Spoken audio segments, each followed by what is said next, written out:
Blood on the Redwater, House Redmayne, 319 AC, Month 1.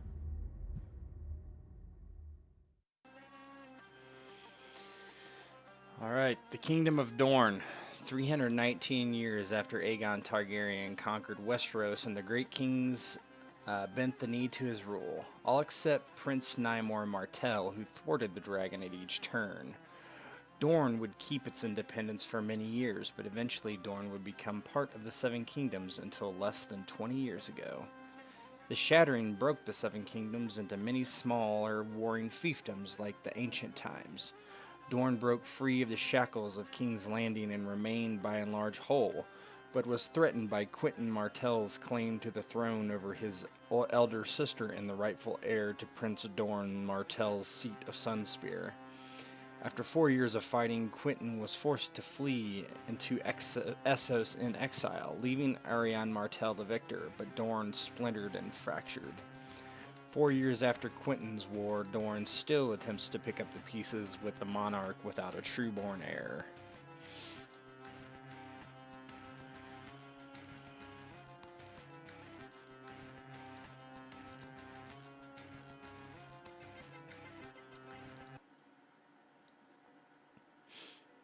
The Redwater flows from Skyreach to the Sea of Dorne. For the Rhoynar have inhabited the lands of Dorne, so has House Redmayne stood. Once they ruled the delta of the Redwater whole. They raised amazing steeds, hardy and swift, a cross between a courser and a sand steed. Their horses brought them fame and riches, but eventually their house fell into ruin. When Dorne bent the knee, so was it a famous warrior named Henry the Hawk Redmane. He was chivalrous and brave, skilled and strong. The king, in his wisdom, requested the Prince of Dorne give Henry's bastard claim of a long-abandoned hall that House Redmayne allowed to fall into disrepair.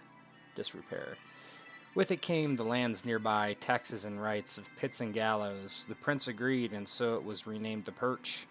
In the end, House Redhawk was born from equal parts glory and disaster.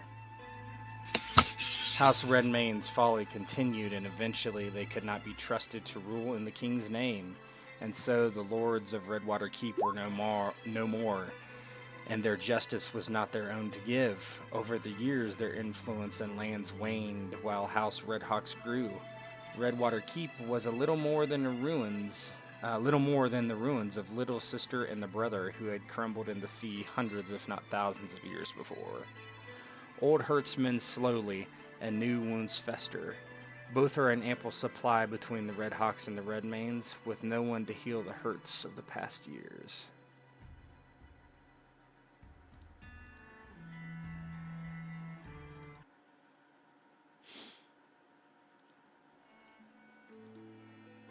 "4 years ago, Redwater Keep was surrounded. Men and women stuck inside, starved, as a protracted siege lasted upwards of 2 years. Luckily, very few actually died, but blades were drawn, and cousins fought cousins, brothers fought brothers, and those hurts so slowly healed were torn apart to fester and bleed once more. Beneath the sway of their overlords, 2 minor noble houses did the bidding of their masters. Quentyn Martell or Arianne Martell, a man or a woman, the second born of the first. Did it matter to the first man run down on the bridge, simply working that day as a paid guard? Did it matter to the small folk starved and displaced on each side of the river? Did it matter to those who would die in the many years to come? Will you tear and rend those many cuts and bleed anew? Will you fight for duty? Will you fight for honor? Will you die for the same? Will you let greed rule you? Will you let your betters direct you in their machinations? What will the stories read of your life along the Redwater? Will the blood of the Redwater be your own or of your rivals? For when you play the Game of Thrones, you win or you die. There is no middle ground."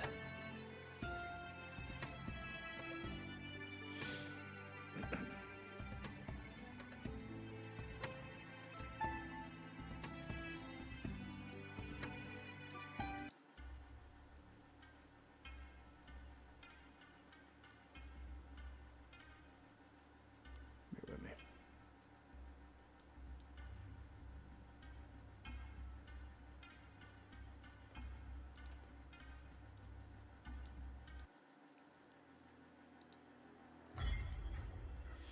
It is the first month of 319 AC, and Westeros has begun to thaw from a 2-year winter. If the Citadel still trained maesters, they would release their birds to signal spring was upon the lands. Even in Dorne, cool winds had come down from the north, and no cooler was it here in the Red Mountains.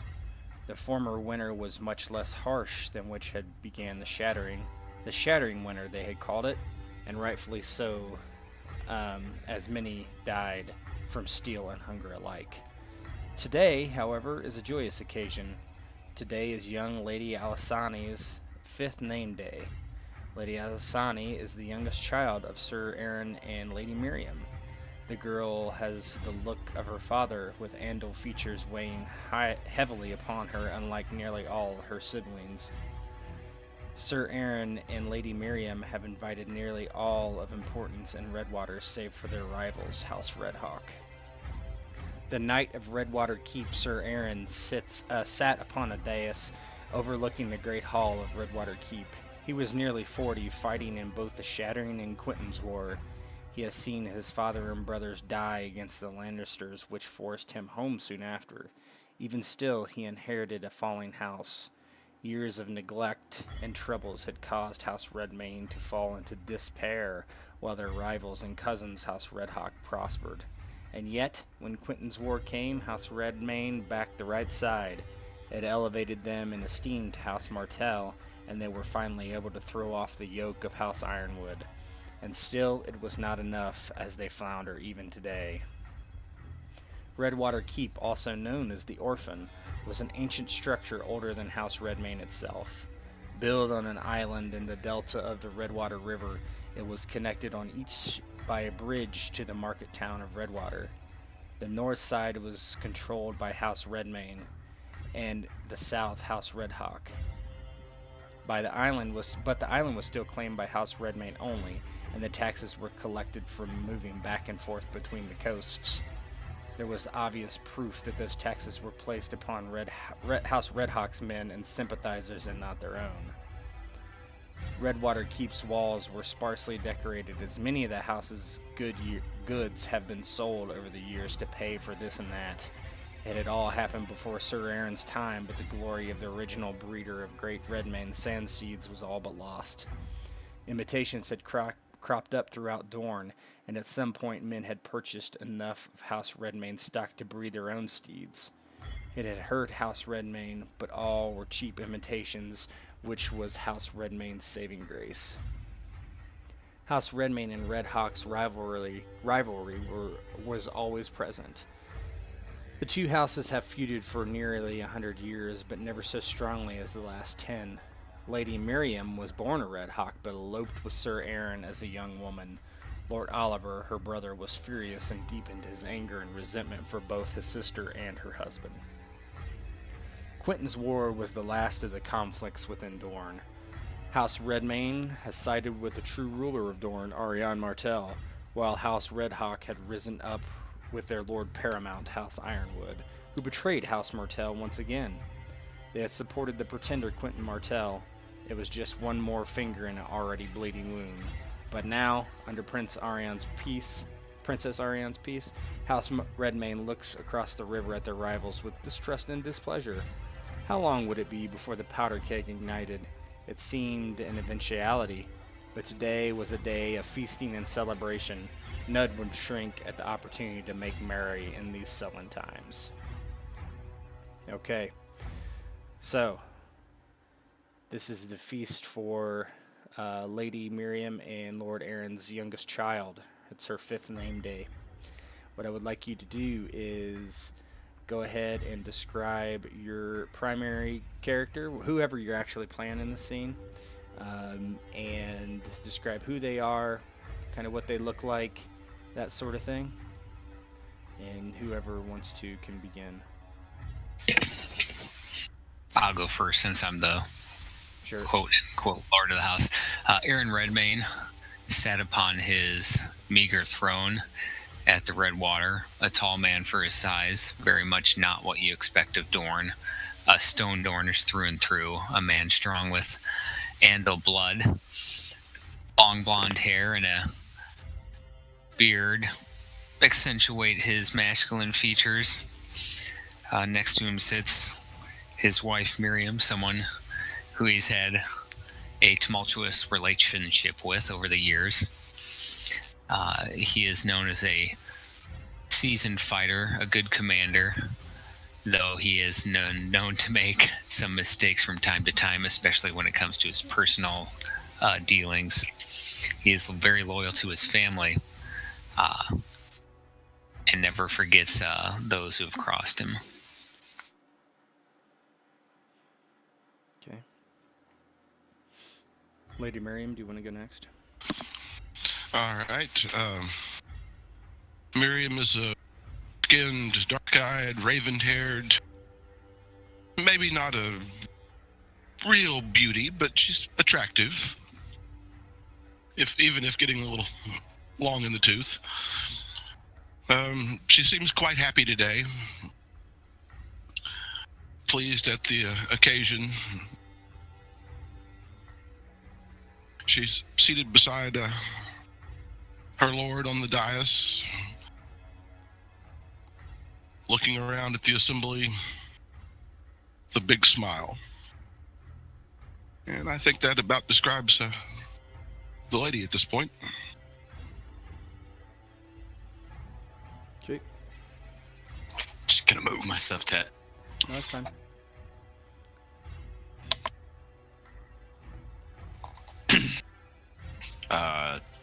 You want to go? I'm still trying to formulate shit in my head.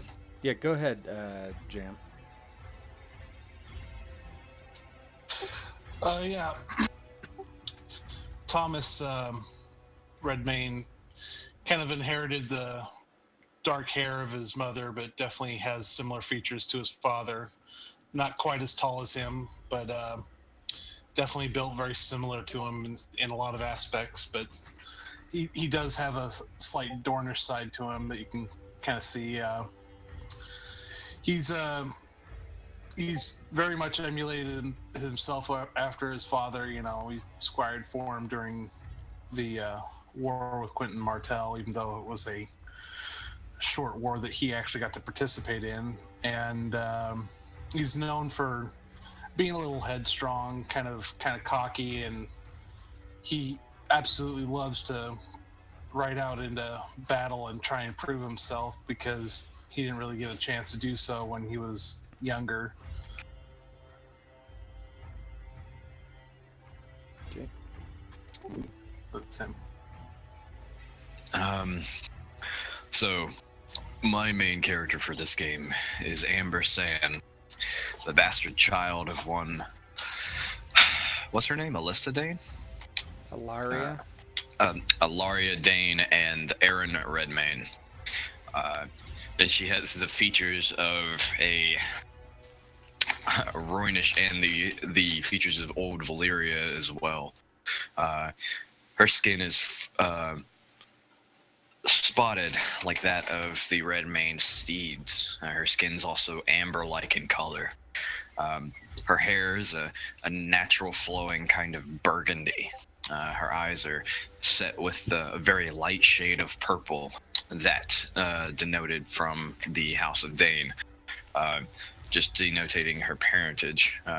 She is small and lithe, frail but curvaceous. She is, by all standards, a very beautiful woman.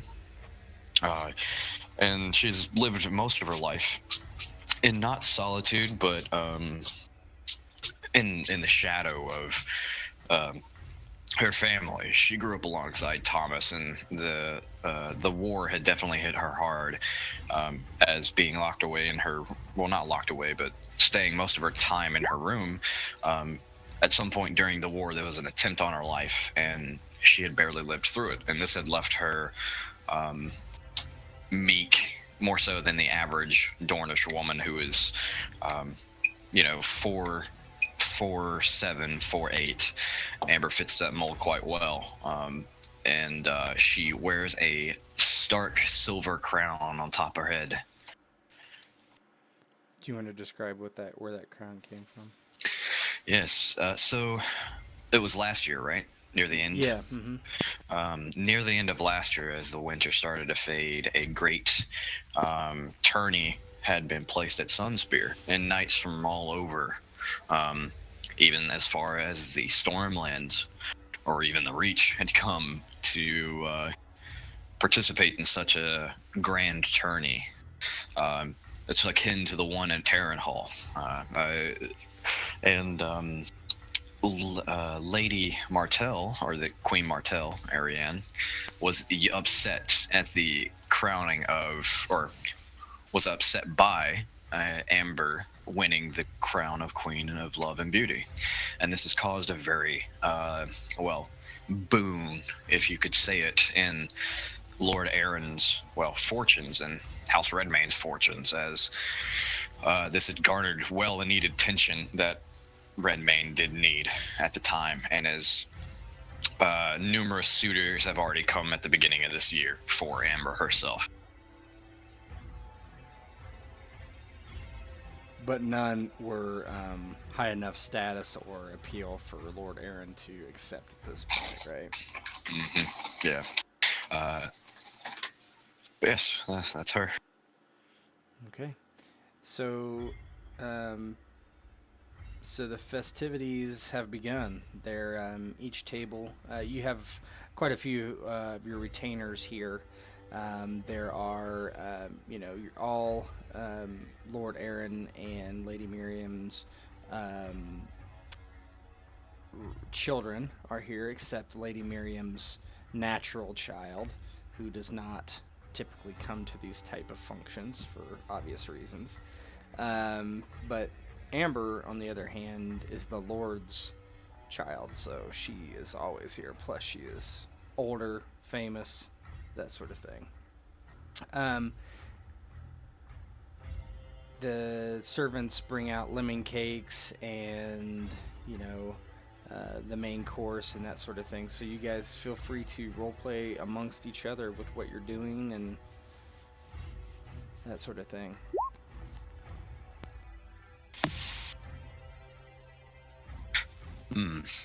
So, Walter Peck, why don't you start us off? The Lord. Yes, the Knight of the Redwater is in a very good mood today as he's celebrating the name day of his youngest daughter, legitimate daughter. While he has been busy and has not spent as much time as he'd like with his daughter, she always tends to bring a smile to his face, and it is the most recent and last symbol of him and Miriam kind of rekindling something they had lost a long time ago. While they eat and joke and speak with another, he stands up and holds a cup to the air and says a toast to my youngest daughter. May she see many more name days to come, and may she see the rise of our once noble house to prominence within Dornish lands. And what's your daughter's name again? I'm sorry. Alyssane.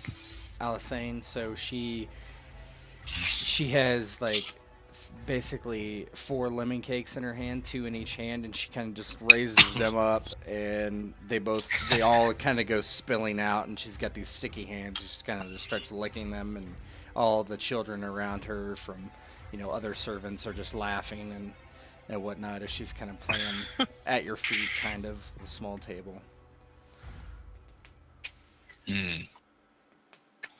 Yeah. Amber just kind of raises her she's got like a vintage Dornish red that was given to her at the tournament in a little cask that's been brought out to her, and she raises it kind of up in jest of that. Garrus kind of laughs heartily as he's a fairly good-natured man and slaps Edric on the shoulder and tells him to go help his sister with her lemon cakes. And Edric kind of laughs, and he looks over at Garrus, and he's like, I have my own lemon cakes, and he's got a pile of lemon cakes on his plate.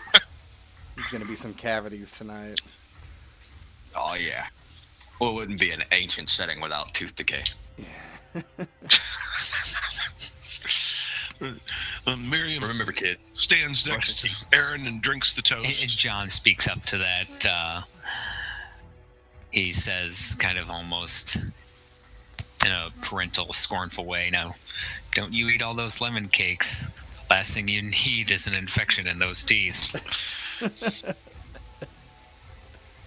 And Edric just kind of looks blankly at him and starts stuffing his face.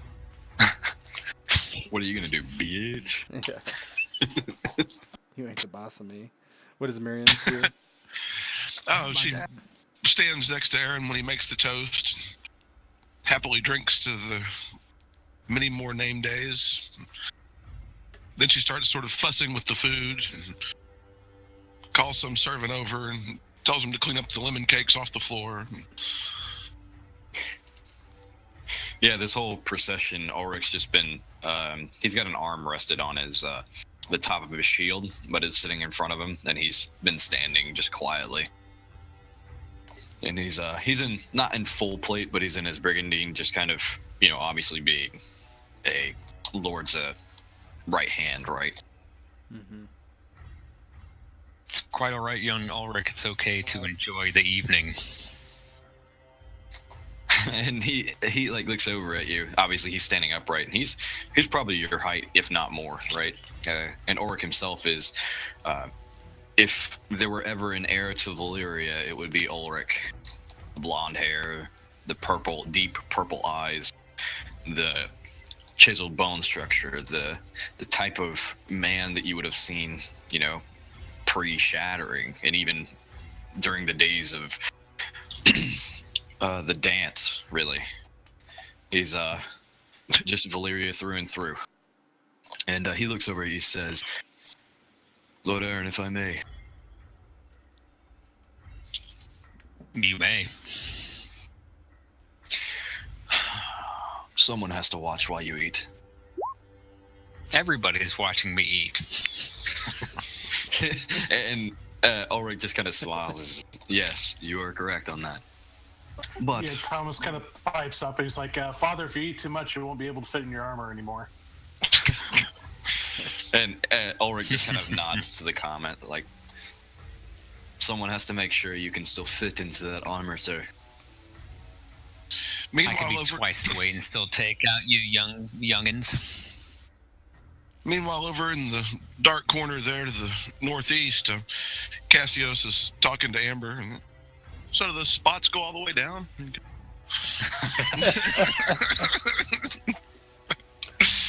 Actually, I know what I'm gonna do. Assume this is a simple skill, right? I don't know what you're gonna do, so. I'm just gonna roll a. I'm gonna do a seduce just because. I mean, yeah, you could. I mean, if you're gonna straight up seduce him, then we probably should do a full intrigue. While you're trying to seduce, I'm gonna go upstairs real quick while you fail your rolls. Well, I failed my rolls. Well, actually, I won't probably. So, is charm covered under flirting, or is it just seduce? I mean, if you're not trying to bed him or do anything in that vein, then yeah, that's fine. You could do charm. If you're just trying to charm him. Yeah, I'm just trying to charm him. I'm not trying to actually bed him. It's the first PvP of the game right here. Against your own men. There's a reason why interpersonal house stuff happens. I mean, in Game of Thrones, interpersonal house stuff happens. Yeah, I'm just kidding. Okay, so Cassius, do you have a... So, okay, first of all, Amber, what is your specific goal? What is my what? Sorry, you cut out. Specific goal? Oh, I'm not trying to win anything out of him, really. I just wanted to test the skill and, be joking about it. Maybe I actually want to increase my disposition with him. Okay, that's fine. We'll go with that. We'll go with that. Cassius, do you have anything you would try to get out of Amber in this intrigue, or are you solely on the defensive type of thing? That's a loaded question. Mm-hmm. I think at this point, Cass is just playfully flirting with her, not really trying to get anything out of her. Hey, man, I'm playing the Game of Thrones here. Sir, are you guys trying to both raise dispositions, perhaps? Possibly. Yeah, that makes sense, I suppose. Okay. All right, so you guys roll your intrigue status, or intrigue initiative, I should say. There should be a macro for that for both of you. Mm-hmm.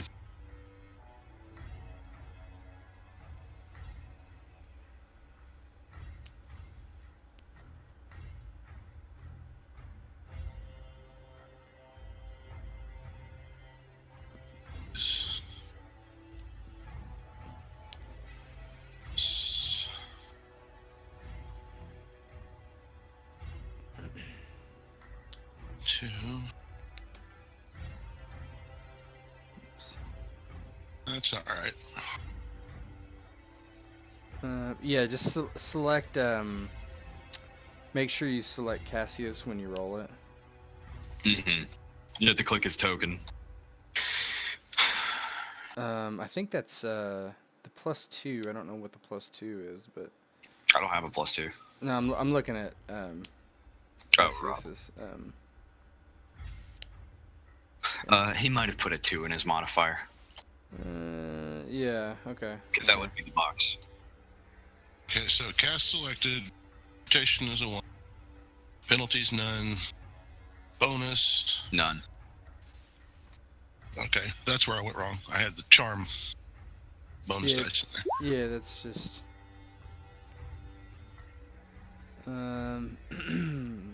Who has the highest reputation score? Reputation? Oh, neither one of us. I don't think we have reputation dice. I think the. Cass has 1. Ooh, okay. You'll go first. Oh, okay. Yeah, you go first. All right. So, so if you look at the, you can do. So we're going to do like basically a full intrigue.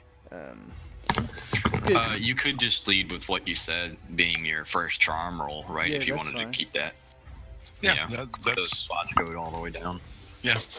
Gareth will probably intervene if Cassius gets too successful. So he's probably not going to. Well, they're Amber just filtering trying to they're just trying to raise disposition to each other. So, okay. My intrigue defense is 11, so that means that it's not to 4 and nothing else. I don't think. Yeah, not to 4. It doesn't go up to 9. Did he roll it? Sorry. Oh, there it is. 17. I have an intrigue defense of 11. So it's 2 degrees of success. Charm is What's his? Charm is persuasion. Pretty sure. Yeah, but what's the? Yes. Say that again. Oh, I was asking if they had a reduction in. That's true. What So their DR yeah, was. what is it? Okay, what are your dispositions already? the Mine are question. amiable. Well, it's the 301, I think. That would be amiable. Yeah, that's probably I mean, where it Cass should, would start. we should have it already, right? Yeah, we should. Right, actually. That's what this is for.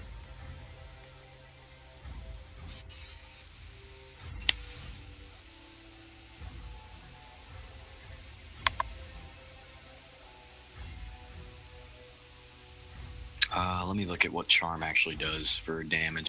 I think it does persuasion. So Cassius would be.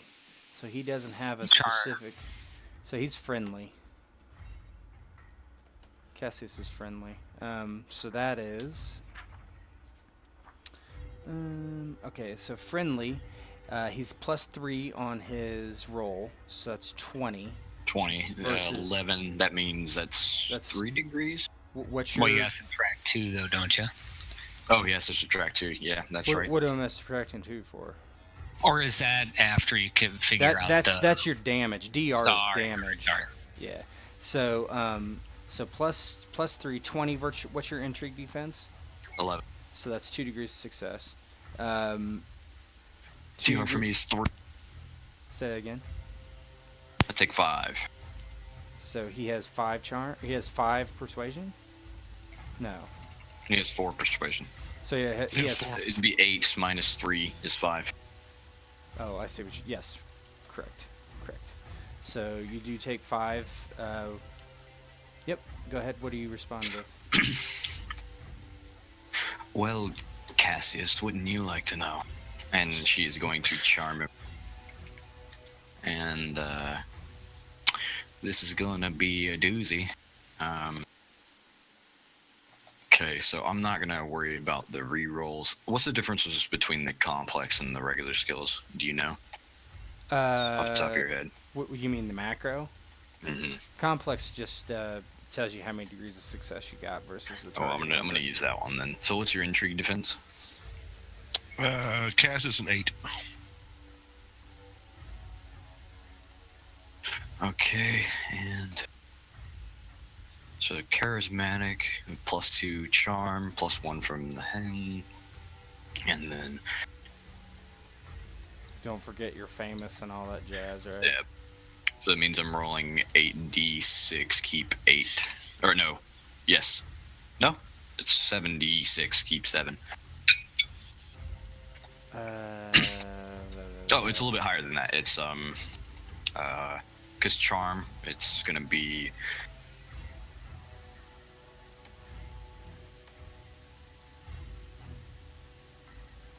4 from the base, and then status becomes keep dice, and then I get 1 from charm. So that means that I have 8 dice, keep 7.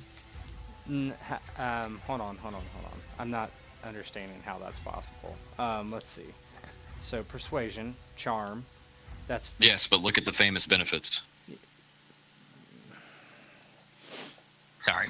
For famous, however much you have for bonus dice for charm or seduce. So if he has persuasion for charm 2, for example, he keeps those charm bonus dice as test dice up to a number of bonus dice equal to your status rank. So it's 5d6, keep 5, and then +3.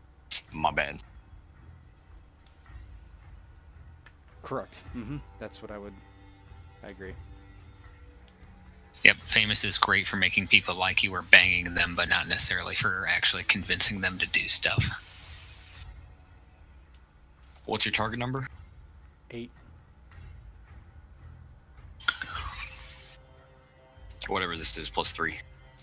I get to reroll those ones. Yes, you do.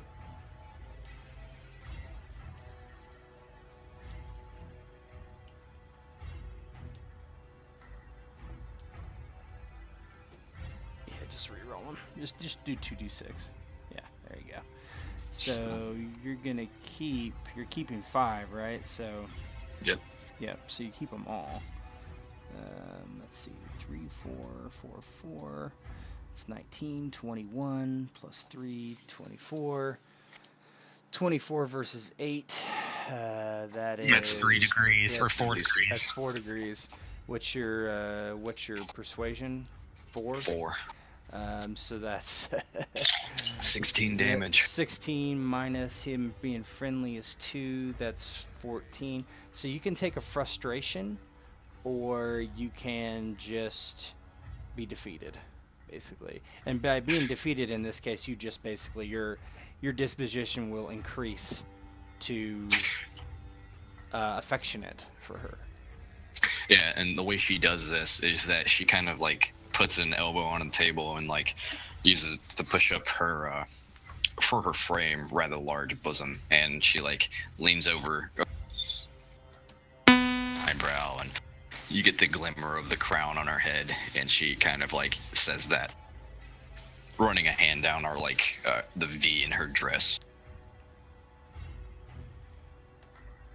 Yeah, I think Cass just now likes her a little more. Gareth kind of Can repel firepower of that magnitude. Gareth kind of slaps Edric and goes, "Look at your sister. Just because she's short doesn't mean she likes individuals with shortcomings." All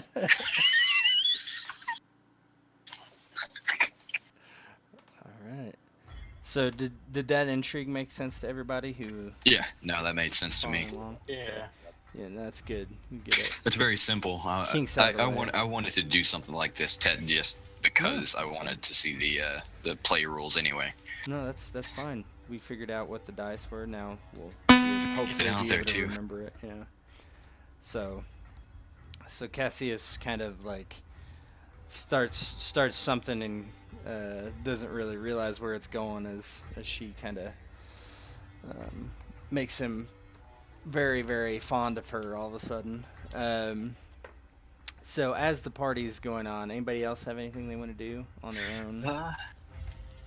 Thomas, Miriam? Milena would present herself to Miriam and kind of do a formal curtsy, and she's just like, "My lady, it honors me for you to allow me to come today." Miriam looks a little surprised. Be silly. Where else would you be today? Just sort of laughs. And Miriam and I are very happy that you have attended with young Thomas. He has quite the high opinion of you. Yeah, in the background you can hear Thomas kind of make a pounding sound with his flagon and, his approval. And Melina just like, yes, it makes me feel good to know that I am in your good graces, of course, my lord and lady. So and she just curtsies again. Yep. As the party is kind of continuing, the main halls, which are open, and there's people milling about kind of in the adjoining rooms for the small folk servants and stuff that are being given leave to sup with their fams. Yeah, sup and have revelry themselves. One of your guards, known to you as Clen, one of the personal guards, walks down the hall slowly, kind of dodging aside people that are in the way, and kind of bows reverently at the bottom of the dais, and he's like, "My lord, sir, I apologize for this interruption, but I have word." Speak. And he stands and says, there's a rider, a messenger from House Oller. Shall I bring him in? Yes, please do. And so he walks back and collects this man that walks forward along with him. He is dusty from the road and has his riding leathers on, and he with a sandy hair and sandy beard, and he also kneels before you, and he's like, "Ser Aron, I come on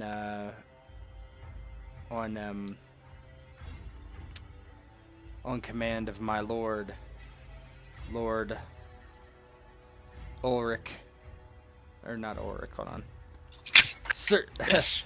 Lord John Oller. Lord John is a friend of House Redmayne. What news do you bring?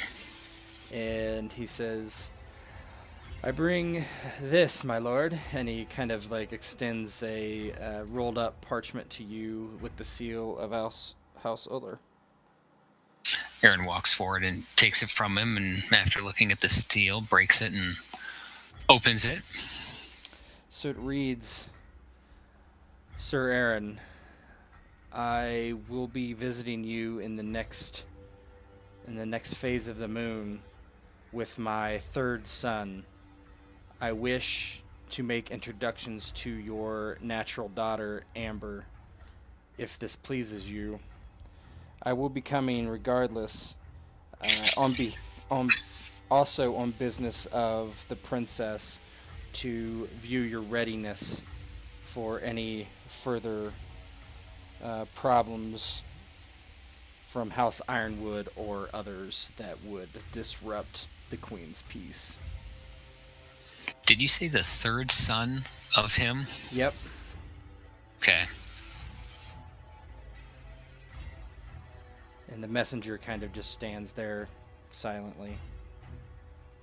He carefully reads it and makes note of the son and the potential interest in Amber, in addition to the official business, before handing the letter to Miriam for him to read. Reads it, he looks to his family and assembled friends and says, "We will have the Lord of Hellhold visiting us within a moon's turn," but does not elaborate on all his intentions, and looks down to Brock and says, "Refresh yourself, be at ease, let my stable boy take care of your horse and stay the night." And the messenger nods and he's like, "Thank you, sir, I will." And he introduces himself as Brock, obviously. And then he walks over to drink with some of the lesser men over this way. Yeah. Miriam reads the message that Aron hands her. You see her hand go to her mouth in surprise. Oh. She neatly folds the message back, sort of holding it in her lap. A smile sort of plays the corners of her mouth.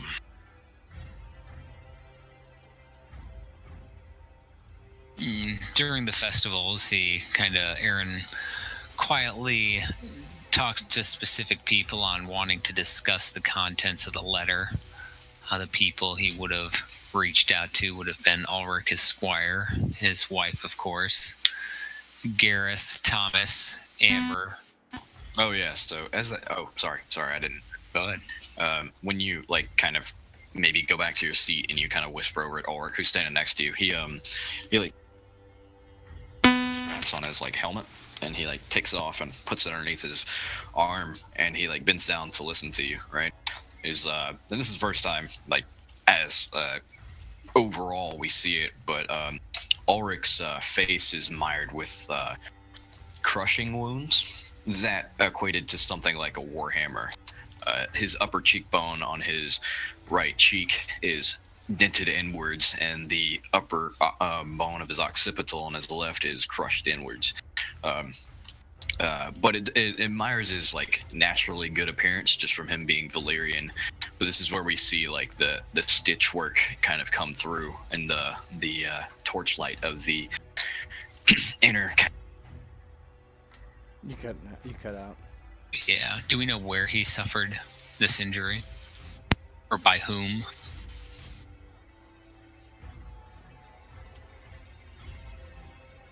Rivers.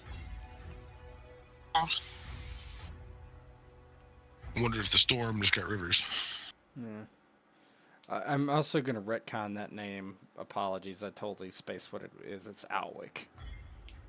Which one? John. John? Yeah, it's Alwick, A-L-W-I. He looks like so. A-L-W-Y-K? What? Mm-hmm. Sorry about that. Alwick. Yeah. Alwick. What's his son's name, or does it matter right now? Does not matter right now. But yeah, sorry, I got cut off. No. Can I still continue, or? Yeah. I was just saying I was retconning John Oller's name. His name is Alwick. Okay. Yeah. Son of Ulwick. Just so you guys know, he's the son of Ulrich Oller, Sir Ulrich. Okay. Oller. So Harman Oller's nephew is the Lord of Hellhold. And Ulrich isn't that old, so these striking wounds are a little bit weird, right? A little bit odd for his age, and he'll just nod his head. It's like, should I call, go get the rest of those that you require to speak to? No rush. We have plenty of time, and I don't want to interrupt anyone's merriment until later this evening. Side note, outside of delivered these punishing blows to that face. Yes, we do. Let me look at the history. It would be in his like straight up history, but it's from a bandit that was raiding heavily throughout the war. His name is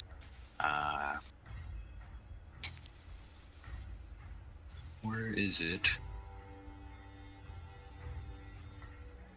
Either way, I don't know where it is. I can't find it. We know who it is. That's all. Yeah, I didn't know if we didn't. He's still at large, in game terms, but Ulrich did strike him down.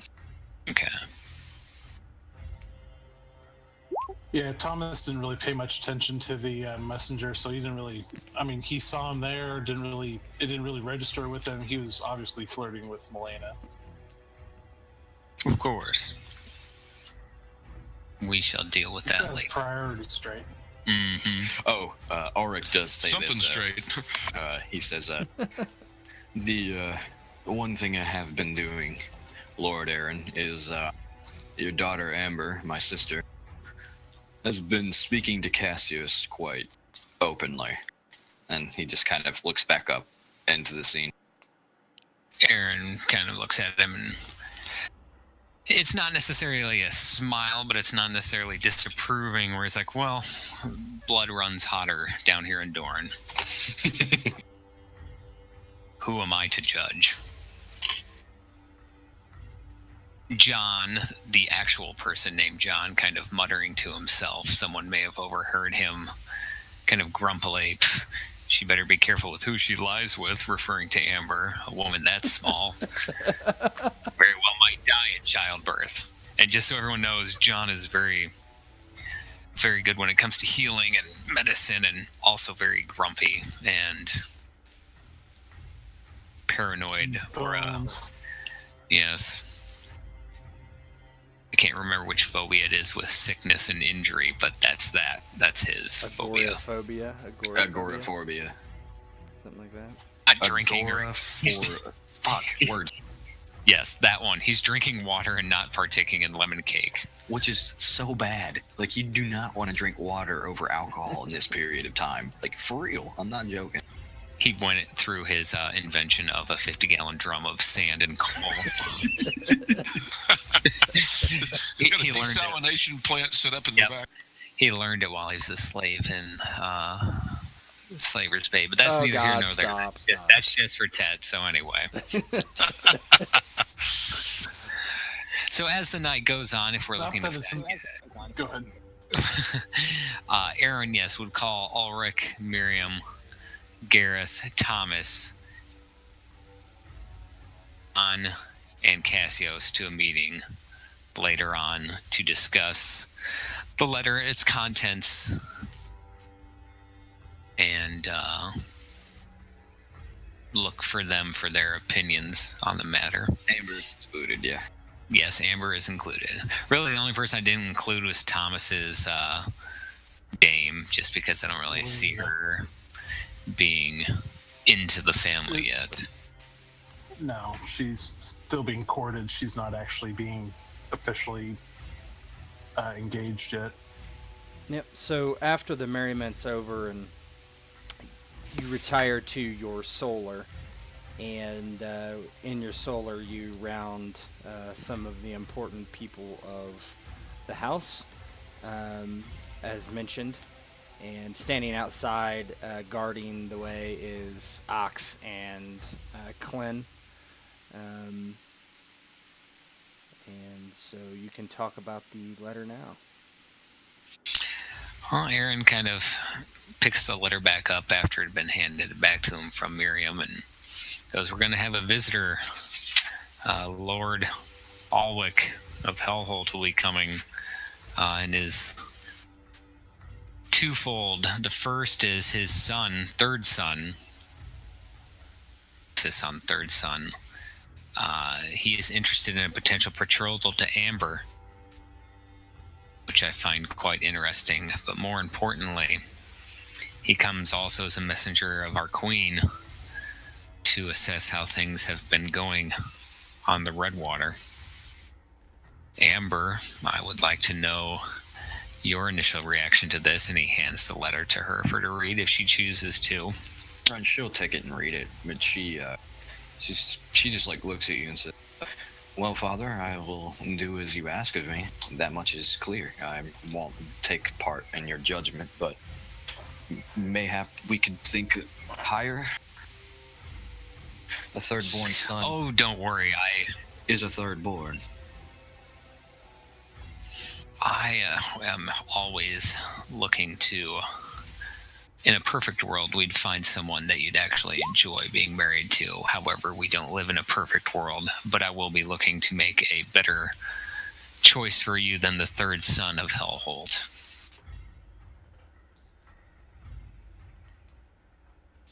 As for the other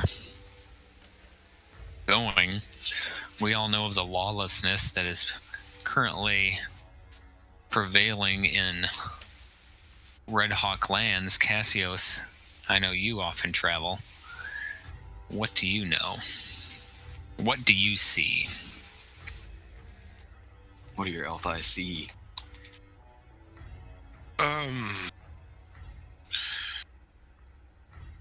Well, Ser Aron, there are a good many bandits at play in the Red Hawk lands, some of whom might be favorably inclined toward House Redmayne.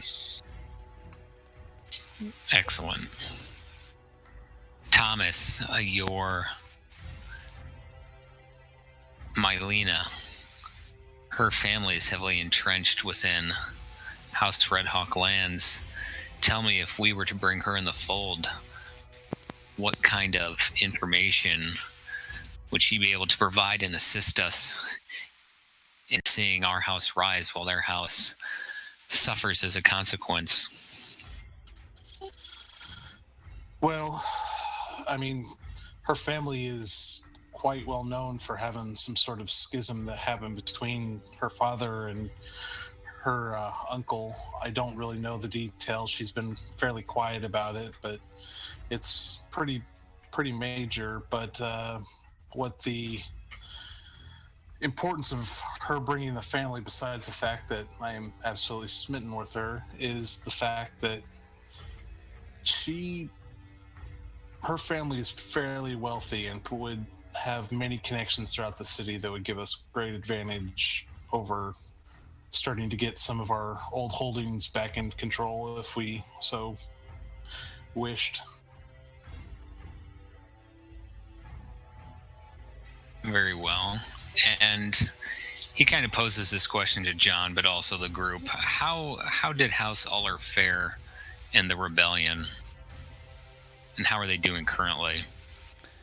So why don't you, all the PCs can roll a knowledge roll. John technically can't do that for you. Only PCs can that are playing, but... Let's see here.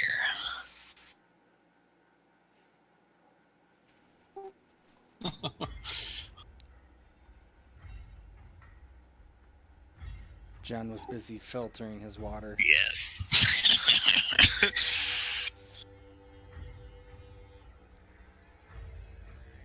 Would status breeding help in this situation at all? Not that it matters, I already rolled, but I mean, I don't see why it wouldn't. It's the courtly knowledge, so. Yeah. I mean, in that regards, I could say that, or I could pose the question that it might fit under warfare, that I might know how it went, but I don't know. 12 is good enough, honestly. Miriam, if you want to roll for, or Rob, if you want to roll for Miriam, you can too. But... Knowledge just kind of describes your understanding of the world around you, and not necessarily, you know, how to filter your own piss to make water, but it's kind of how things are going. So, here's what you know about House Oller. House Oller was pretty much the main backer of House Martell during Quentin's War. They were severely drained during the Shattering, based on essentially a sort of revenge kind of plot that occurred via Alaria. She basically tried to convince her daughters not to do anything, and they basically roused up support, and half of the Oller armies marched under commanders sympathetic to their cause, and attacked the Westerlands with much vigor, however without a great amount of support from the other houses.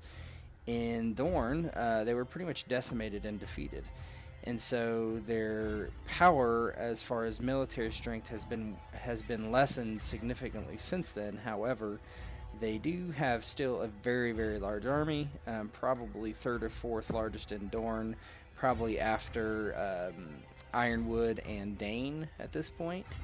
And but probably where they went from probably third, they probably are now fourth, probably dropped below House Dane. And so yeah, they still have a great influence, particularly in the middle of Dorne, but so yeah. How old do we know how old the third son is? The third son is in his late teens. Teens. Mm-hmm. What about the line of succession? We did just get a 16. Say that again. What about the line of succession? We did just get a 16. Yeah, in House Oller, you're asking. Mm-hmm. He's the third in line of succession. Well, I'm talking about like the health and well-being of the other heirs. Oh, they seem fine. One took a wound in Quentin's War, but otherwise they're alive and healthy. So only 10 years older than my youngest daughter. Yeah, but at an age of Amber, so they're of similar ages. But I see what you're doing here. Mm-hmm. But he's probably about 13. He's probably 17, 18. So he's about 12 or 13 years older than her. Which, well, 6 more years and fucking that child's raring to go. Mm-hmm. Well, when she bleeds, she can marry, unfortunately. That is true. Yeah, Amber's almost a spinster. Yeah, I know. It's kind of weird. It's kind of weird to think of it that way. I'm just busting your chops, man. No, it is so weird to think of it that way, but it's completely true. At this time period in Game of Thrones, Amber should have like 3 kids.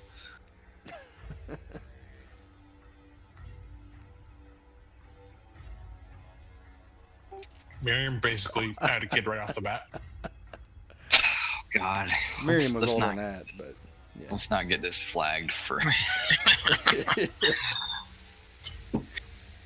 Well, Aaron really just kind of was curious everybody else's thoughts on it. They all seem to be similar in thought in terms of making sure when House Oller arrives that they look good. House Redhawk looks bad. And I don't know. I think Amber poses this next question to you. She says, well, I am a bit old, my lord father. It might be wise to be thinking upon who you might want me to be betrothed to. And she says, well, and there's the idea of your youngest daughter, if I may just be as bold. A betrothal might be befitting if we can talk him into being amiable to such things.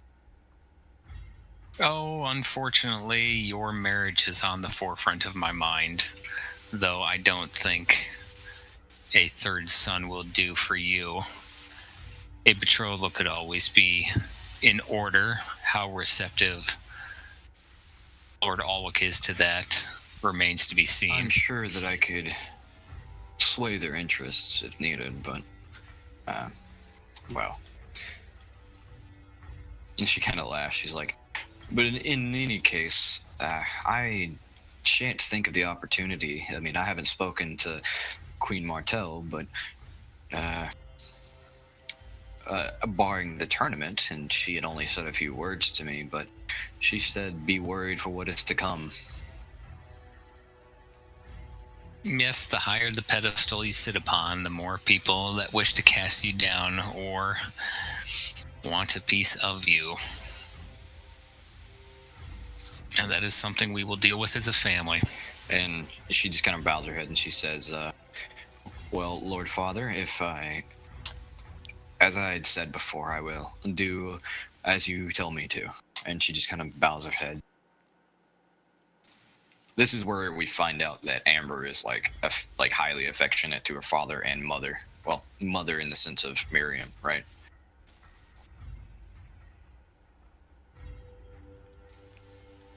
So you could win her over in intrigues real easy. Oh, Aaron's not. Thomas, sorry. Good. No, go ahead. Thomas does, he stares at the letter for a while, and you can tell he's trying to spell out the words and pronounce them.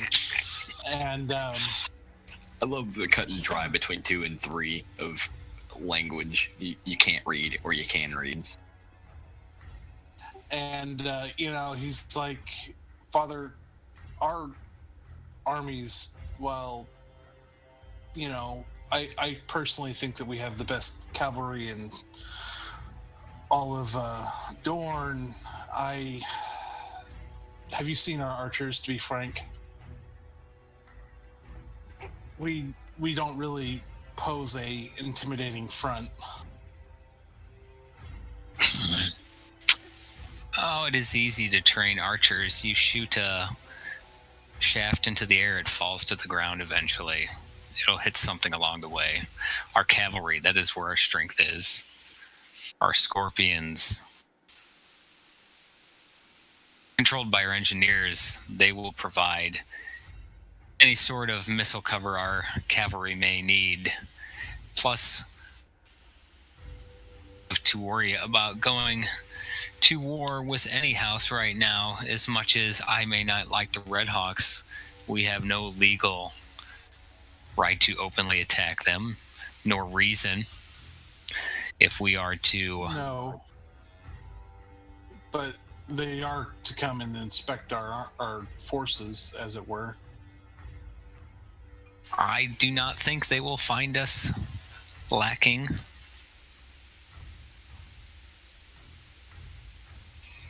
At Craig Hall valiantly, and while our numbers might not be as great as they once were, 3 remain strong. We're still led by competent men such as myself and Ser Ulrich here, or young Ulrich here. And he just kind of nods, and he brings up a good point. And he not nudges Gareth, but touches his shoulder, and begs him to speak. And he says, "Well, my lord, if I may be so bold to say, Gareth here is a possible suitor for Amber. Be it so bold, though." Gareth kind of smiles, and he's known to have a very affectionate and warm smile that comes naturally to him. And he goes, I don't want to speak on behalf of Ser Aron, but if we are looking for a suitor of young Amber here, I am the grandson of...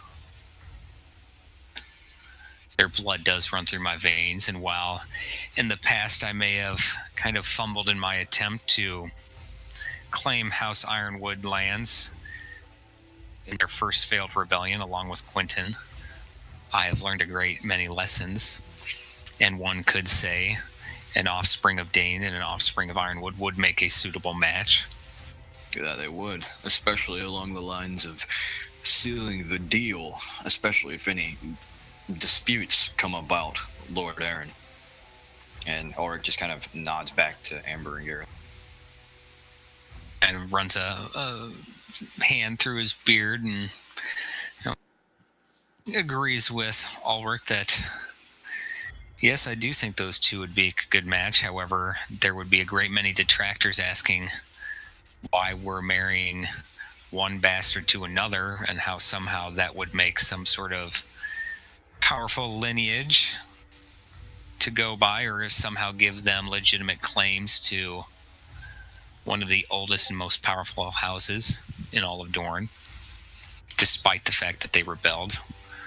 That doesn't mean anyone with a drop of Ironwood blood, just because he's married to a woman with the blood of Dane, would somehow become a better ruler, though I, in all honesty, would be perfectly just those two, and would love nothing more to see my daughter than be the lady of House Ironwood. But that, I believe, as of right now, is a fool's errand to think that that is achievable. Aye, and that it would be. But it is something to think about. Perhaps maybe bring it up to the Queen on such matters, but that's not my place. Oh, I agree very much. I think my lovely wife, my daughter Amber, and Gareth are their sharp tongues are far more deadly and have far more consequences than sharp swords. I'm sure they could convince many houses that their union in the event. Sword, I will say that. And Aura just kind of like looks off into the distance, and he gets like a look, like an angry look on his face. While true words carry weight, let's remember it wasn't words that did that to your face. At the end of the day, sometimes it comes down to sword and steel. Aye, that it does. Amber, what is your opinion of the matter? If we could maybe not postpone the Lord's arrival, but hold a banquet, call for the nearby houses that would come by, if it would be at all possible, that might be amiable to us. Get the situation flowing, host a great attorney again, not in the ones of obviously Sunspear, for I'm afraid that we lack the funds to do so, but maybe a small one, maybe a test of arms and strength, a champion against a champion to win my hand. I like the idea of an attorney. I think perhaps when Thomas weds Mylena, we can hold a tournament in that honor and use it in his honor, and use it as an opportunity to... Sorry, did you say something, Ted? Yeah, I was gonna go ahead. You finish your comment, and then I'll comment. I was just gonna say I was thinking perhaps we could use that as an opportunity to have a tournament, and at that tournament, speak with other lords and gauge their interest on such things. Yeah. So just technically, Miriam, for sure would know you guys do not have the money to hold any sort of official tournament, right? Like tournament, like a house action tournament, you do not have the funds to do that. You need at least, I think, 5 wealth. You do. So, just keeping that in mind. I figured. I mean, realistically, from a mechanics perspective, it would be 6 months or so before we could do something like that. Yeah, maybe. I mean, yeah. It just depends, right? You have 2 or 3 wealth right now. Yeah. You can gain really, really fast. Yeah, it depends. But what does Miriam think of this, being the steward and basically the person who runs the household? The expenditure concerns, but she is very much behind the idea.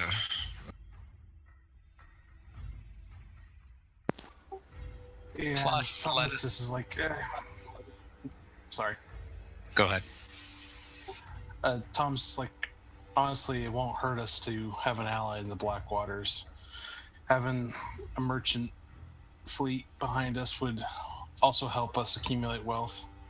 They may even be willing to split some of the money to do such a thing, though I'm, of course, can't speak for Melina, but I could ask her if she'd be interested in such prospect.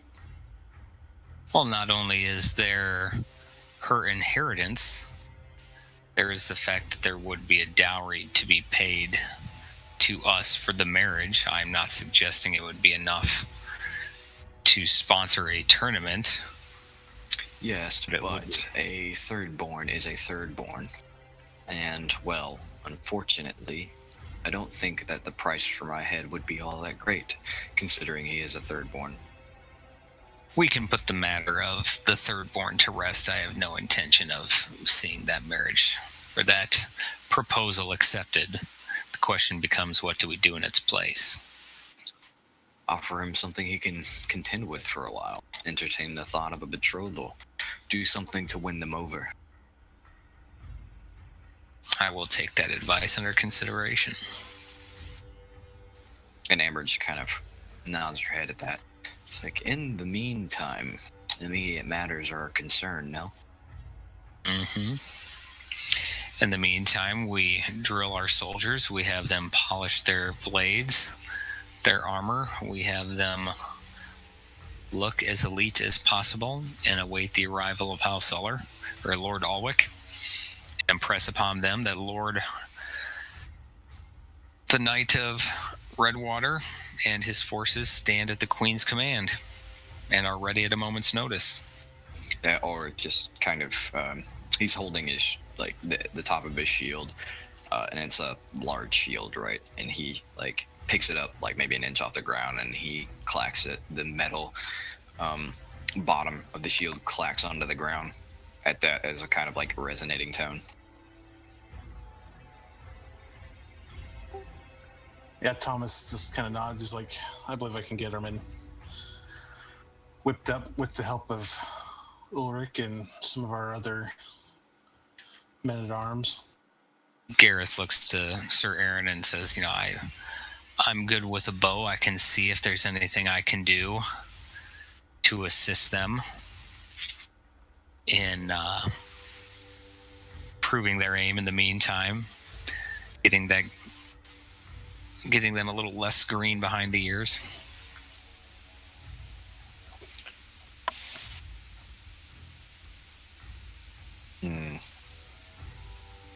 All right, then.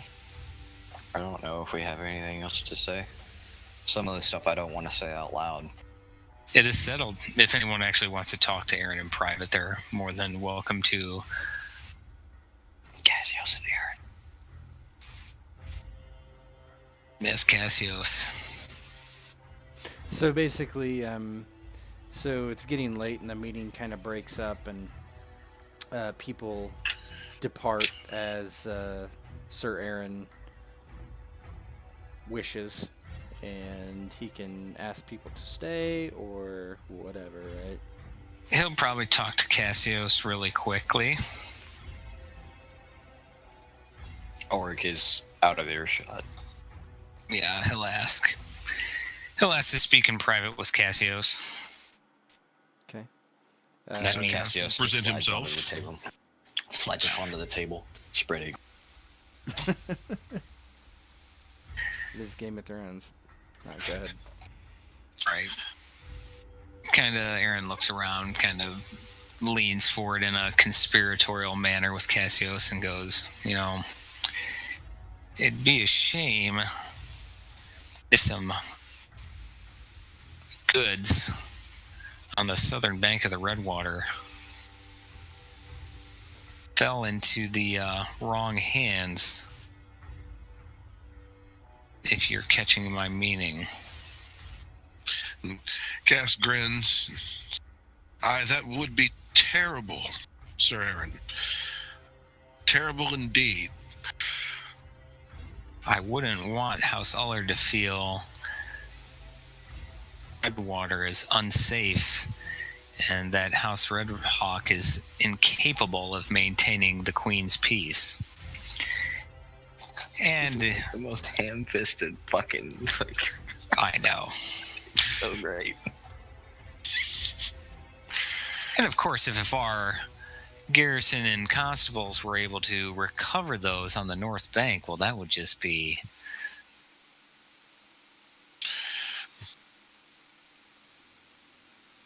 Indeed. terrible. Indubitably. Not that I would intuitively, as he wrings his hand and curls his handlebar mustache and monocle. Not that we would ever let House Red Hawk know that said goods have been recovered. At that, Cass sort of gives a bow and takes a step back. Lord Aron knows that it will be so, but Cass doesn't say such. All right. Okay, so the night is late, and Ser Aron and Lady Miriam and the rest of you depart to your bed chambers. And it is probably just about dawn. Some people are starting to wake up, whoever is the early risers. But on Ser Aron's door, there is a banging, and you hear your guardsman, Clem, again. He basically says, my lord, we have a problem. Lord Aron kind of sighs. He had already risen for the morning, not because he's an early riser, but out of necessity as the knight of the Redwater, and opens the door and says, yes, what is it? And the guard has this old man, and he kind of like pushes him into your solar. And the old man kind of stumbles in front of him. He's like, speak to Ser Aron. And the man has this long gray and brown beard and is bald of head, and he smells like animals. And the man like gets on the ground and kind of like starts groveling. He's like, oh, me lord. He's like, my family, the family's near the Red Mountains, and he's just kind of like babbling. He can't get the words out. Spit it out, man. What about your family? He's like, stand up. And he kind of like crawls to his knees and pushes himself up, and he's like hunched over. You're not sure if he's bowing or he's just like, got a bowed back, and he says, attack, we're being attacked by men. They've come and stealing our herds, sheep and goats, and putting us to the sword, my lord. What kind of men? Describe them to me. They were warriors. They're bandits? I don't know. They were armored well. They killed several. When this is said, Ulrich just looks to you. He says, Lord Aron, I must beg your departure. I'll go rise Cassius from whatever grave he's dug himself. Yes, we will ride out, assemble some men. We will investigate this. Did they have any sigil? Did you see any markings that would help? I find it hard to believe bandits would be so well armed and armored. And he just kind of like, I don't know. I don't know. He doesn't seem like he knows. Lord, Ser Aron didn't care to go. By this time. So my question is that just this is south of the Redwater, right? Yes. Or in the mountains? Yeah, it's south and west, right? So near the Boneway. At the edge of it's near Hill's domain technically, right? You have herdsmen that herd sheep and goats. So this is our lands, right? Oh yeah, this guy is one of your peasants. What area is he? Okay, yes, we'll get Sir Thomas, Sir Ulrich, get Cassius as well. We will ride out with your sand dragons. Thomas just gets a ear smile. Okay, so basically, all the commotion in the Lord Solar from the adjoining rooms brings everybody out, and so in a haste, you start getting people ready. So let me know which PCs are going, right? Only 4 can go, or a cohort, if you wanted, of your PC could go. Sounds like to me it's going to be Ser Aron, Ulrich, Sir Thomas, and Cassius, right? Mm-hmm. Sounds right to me. Okay, and you're just taking the Sand Dragons? Yep. Okay. We could leave Aaron alone and take Gareth instead if we wanted, but Aaron likes to be in the saddle. So we've heard. Hey-oh. Well, I mean, he did just fuck a Dane, so, you know, he does, like, hot dog hallways. There's no tread left on that cart. There isn't, dude. Holy shit, 7 kids. Alright, bear with me. I'm going to assume by his description, if I was able, I'm not asking for an exact head count, but I believe... Yeah, that was something I was... 1 unit of warfare, right? Or 1 unit of cavalry is 20 men. Well, I know it's 20 men, but I mean an appropriate response. Like, I'm not saying like he's. Yeah. We could take 2 if we wanted, because I mean they're cavalry. It just note takes longer to the more units you bring takes longer to muster them. Oh no, we'll go with 1. We'll go with 1. That's fine with Thought me. is based on his description that 20 knights is more than enough to handle. 20 horsemen should be more than enough to handle like 2 units or 3 even if we're lucky. Yeah, cavalry. Yeah. This doesn't sound like a warfare fight though. It sounds like a skirmish, really. I'm bringing them mostly for RP reasons. I mean, if we wouldn't ride out with less, right? Like, yeah, we wouldn't ride out with less. Yeah, it's Thomas's unit that is one of the major reasons why he's there. I mean, he would go regardless, but it's his unit. Mm-hmm. So let me. I'm going to flip back to the Dorn map to just kind of give you a perspective of where this is happening. Yeah. So essentially, if you guys are, hold on, if you guys are right around here, right, this is happening over this way, right? So it's basically in your furthest west part of the domain of your holdings in the hills that back up to the Red Mountains and the Boneway. Mm-hmm. This is like very as far as you go, right? So it takes you probably a couple hours to actually even ride out there, so you're not even sure if you're going to make it in time. Maybe not a couple hours, but at least close to an hour, probably. All right, 1 second. If I can. We don't even have law problems, so this should be like standout-ish. Like, we don't have negatives from our law; they do. So this is really weird. I believe No, you do have negatives for your law. It's 22. No, we don't have negatives from our law. We have negatives from our population. No, that's not true. But okay, we'll talk about that later. But, okay, so you start riding out across the dusty plains towards the Red Mountains and the hills that is essentially your furthest of your domains. Here in the hills of the Red Mountains, you have herdsmen mostly live out this way, other small folk correct, and those types of people. So it's basically spread out, not a very populated area, but certainly there are some people out here, and they do provide you with things, right, that are needed.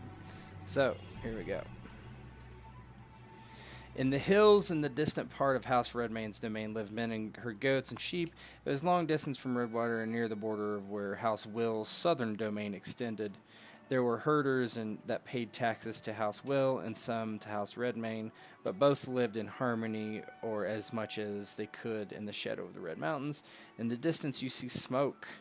The small huts are burning. From here it is difficult to see clearly, but there were scores of men slaughtering anything living and dragging off goats, sheep, and anything of value. So you see basically men running around from these large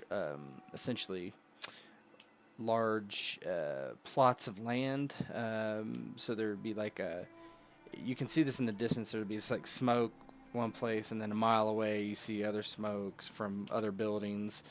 Pretty much a spread out herdsman community with small yurt type houses that are being being fucked up. Aaron shouts the motto of his house, proud and swift. Is the cavalry and his son and squire and Cassius onwards to engage the foe. Okay. So you ride up towards the where the hills begin to, it starts to get steep, and you see men rather well armed and armored, but they don't appear to be really hiding anything. They wear these yellow sigils with a dog draped across the front, and they're just, you see a couple of them just strike down this woman running from a house, and and just murdering everything in sight. Some of them are just killing the animals, some are dragging them off. It's like just mayhem. So it's as time far to as fucking role play, what are you gonna do basically? Fucking charge. I mean, if anybody would recognize the fucking Mountains men in House Clegane with the fighting he did in the... Oh, can I actually roll a status check for that? Yeah, you could roll status or knowledge, education or something. Go ahead. Rest of the mountain, he knows Oberon killed him, and there was always ghost sightings. But what does a 9 tell me? 9 tells you that it would be. Let's see, what would a 9 tell you? 9 is a challenging test rating, I think. It is. Yeah, if you get a good view of the sigil, we'll say that you recognize it as House Clegane, which is an extinct house as far as you're aware.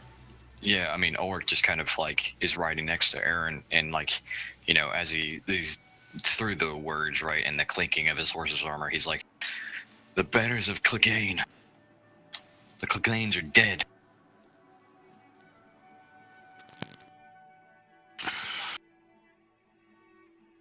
Yeah, if you guys pass a better roll, you might know more about the Cleganes. If other people want to roll too. I mean, I'll roll for the hell of it. Now, would Kaz's connections Dorn? It doesn't seem like they would. I mean, these guys aren't Dornish. Yeah, probably not. That probably wouldn't So help. 11 is the best Kaz can come up with. Okay. So you said you can roll status? Status, yeah, you can roll status. Status breeding is what it is. Yep. Or status heraldry, actually. Yeah, well. Yeah, if you guys would have got a 12, it would have been better. But yeah. So Cassius and Thomas know pretty much the same thing. Ser Aron doesn't remember their sigil really, so he hears Ulrich tell him that, and then he's like, "Oh yeah, that's it." But oh, that's right. yeah. So as you charge in, most of them start to scatter and flee. Whereas you ride a few down, but you see 2 come up this pathway, and they have 2 women with them, and one is trying to rape the woman. And when they see you, they kind of like throw her to the side and kind of start hustling up this path towards the Boneway. Unfortunately, as you're going through this small trail, only 2 in here, yeah, only 2. You're going up through this small trail, and you're going to have to dehorse to catch them. Oh shoot! I mean, Ulrich will just straight up do a riding dismount, like if he has to, just lean over, Yeah, kind of fine. slow it down, and just start running up the hill. Right. Yeah, you guys can. Yeah, Thomas will do. Kaz will just stop his horse and fire. Alright, 1 second. Shoot him in the ball. Look at this image that Cass doesn't play fair. We're doing advanced reach, aren't we? We most certainly are. What I wanted to know. Ooh, a 1 tile away. Longsword about to get fucked up. Ser Aron, kind of disgusted with their action, hollers. Let's see you do that with someone who's capable of fighting back, you cowards. Alright, so they're going to actually try to run. Cassius can shoot at them, obviously. So if you want to go ahead and pick your target and shoot, that's fine. Okay. Shoot at the one that wasn't raping the woman, because the one that was raping the woman needs to at least like get up and toss her aside and do all kinds of other shit and pick his pants up. You can't roll with the pants down. Well, Sorry. it's been long enough where they saw you coming, you pushed her, and they were hustling away. Now you just saw this at a very extreme distance. It's so hard to put on his codpiece with an erection. Yeah, but there's no way. There's no way we could catch them. Who said he has an erection? What are you doing back there, pushing rope? Pushing rope. Holy shit, Cassius! What the fuck? Nice. That dude's probably just dead. So yeah, wow. Okay, let me grab their. Which one did you target? I don't suppose it really matters. We'll say Elwick. Okay. So you shoot at Elwick. So that was what did you roll? Just tell me. 28. 28. So 28. 3 degrees of success. Holy shit! What's your damage, Rob? 7. Holy fuck! He needs to take a wound. So basically, you shoot him, and it hits him straight in the back as he's running, and he kind of like trips and fumbles and kind of falls to the ground. Are you trying to make it like where we can't catch these guys, or is it like? No. It's gonna be like it's not moving in the map where if they move to the edge of the map they escape. Oh, okay. I was wondering because this is a fucking huge distance. Oh yeah, no. So what we'll do the first round to catch them. So the way it's gonna work is you guys, they already have 2 successes, so they're that far ahead of you, right? First 10, if you get 10 successes, you catch them. If they get 10 successes, they flee, okay, and get away. The first round is athletics run versus TN9.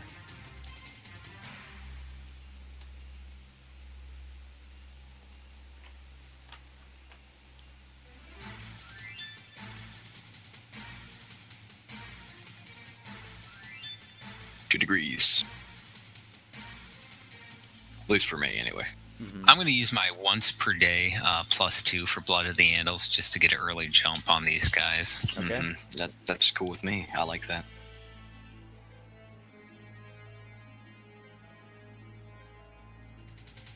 Nice. That's 2 degrees too, I think. That is 2 degrees.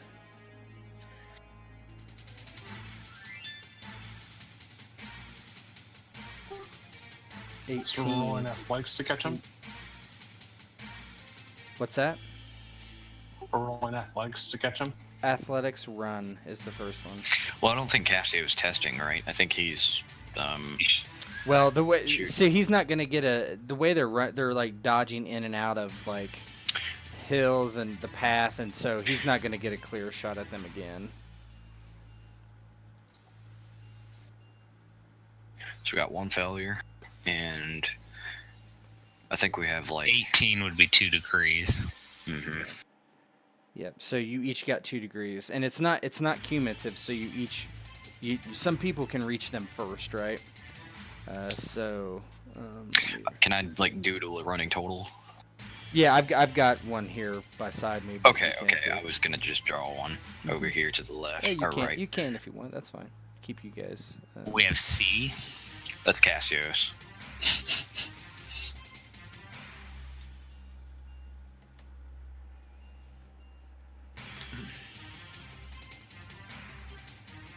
Colorado Technical University. If I didn't have a 1 in bows.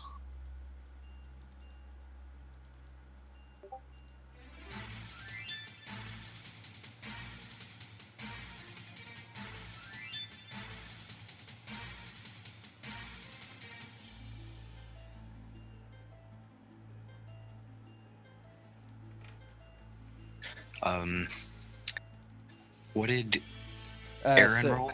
He got 2 degrees. Everybody got 2 degrees except Thomas. Except for Thomas. And right now, Ellswick has 4 degrees and Axer has 3 degrees. Hold on 1 second. I'm gonna.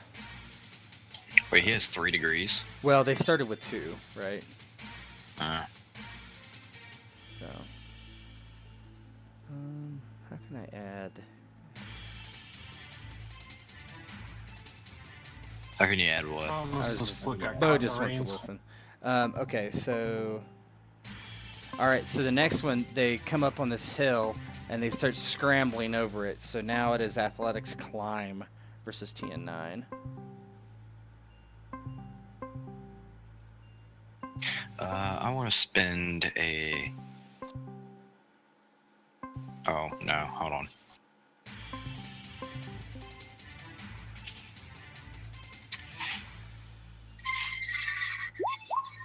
Hey, still 2 degrees.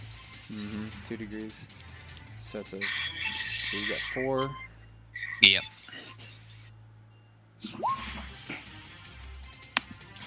Hey, Bo, we can hear in the background. Yeah. Like we can hear reverb. And you can join the Roll20 if you want. Oh, you are. Okay.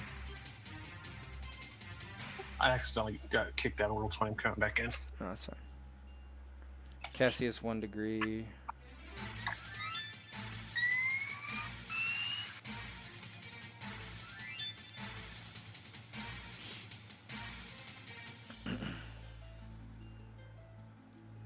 Ulrich, you need to roll. I know. Okay. 2 degrees. Okay. Cassius got 2. No. I'll roll for my guys. They both have the same thing.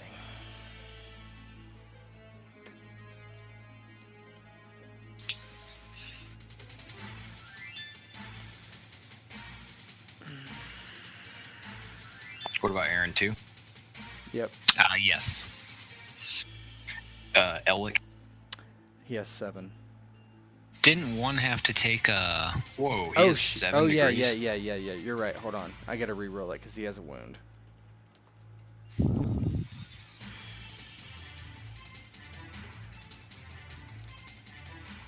So he had 4 before. Now he has 6 instead of 7. Okay. And that's E, right? Or Say again. is that E, or which one is that? E. Axer has 4. I rolled the best I possibly could. 3 6s. Oh, nice. So that Still 2. Yeah, it's 2. Okay. So as he goes over the hill, notice that he stands there for a second. You kind of see him, and then there's like this very narrow path forward between 2 huge rocks that start sprouting up out of the ground as a part of the mountain. So agility contortions as you wiggle your way through this thing.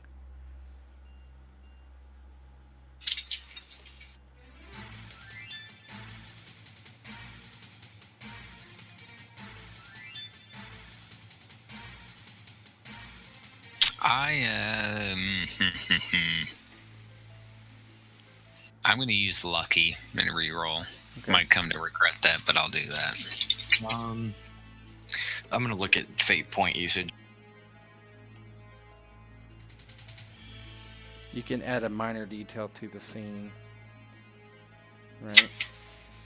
What I want to do is I want to cause the guy who has the most degrees rocks to give out in his direction, meaning he has to double back. What would that be mechanically? Setting him back a degree, or a thing. Yeah, like if you spend a destiny point, I'll allow that. Yeah, no, that's fine with me. That's something, I don't know if that would be okay with you, really, because, I mean, I don't want to jockey for too much. But no, that's I think that's a minor detail of the scene. So just he's to kind back of at 5. keep even the pace. So they're both at 5 now. Did you guys get any success? Well, okay, you re-rolled, so you have 1. Aaron is up to 5 total. Yep. Oops, wrong person. Ulrich and Aaron are at 5. Cassius is at 5 as well, I believe. I didn't see Cassius's roll. He got a 2. He's got Oh, there it is, 14. I'm pretty sure he has so one. I got another 2. So I'm at 4. Yep. 5, 5, 5, 4. All right. So, and as he gets like kind of stuck, the Elwick guy, and he's finally able to get, past it, but slows way down to do so. And basically, as you come out this small crevice, there's like a small cliff, and you have to kind of jump across this about a 4 or 5 foot span to the other side. And so you're gonna roll athletics jump. Same target number. Yep, always a 9.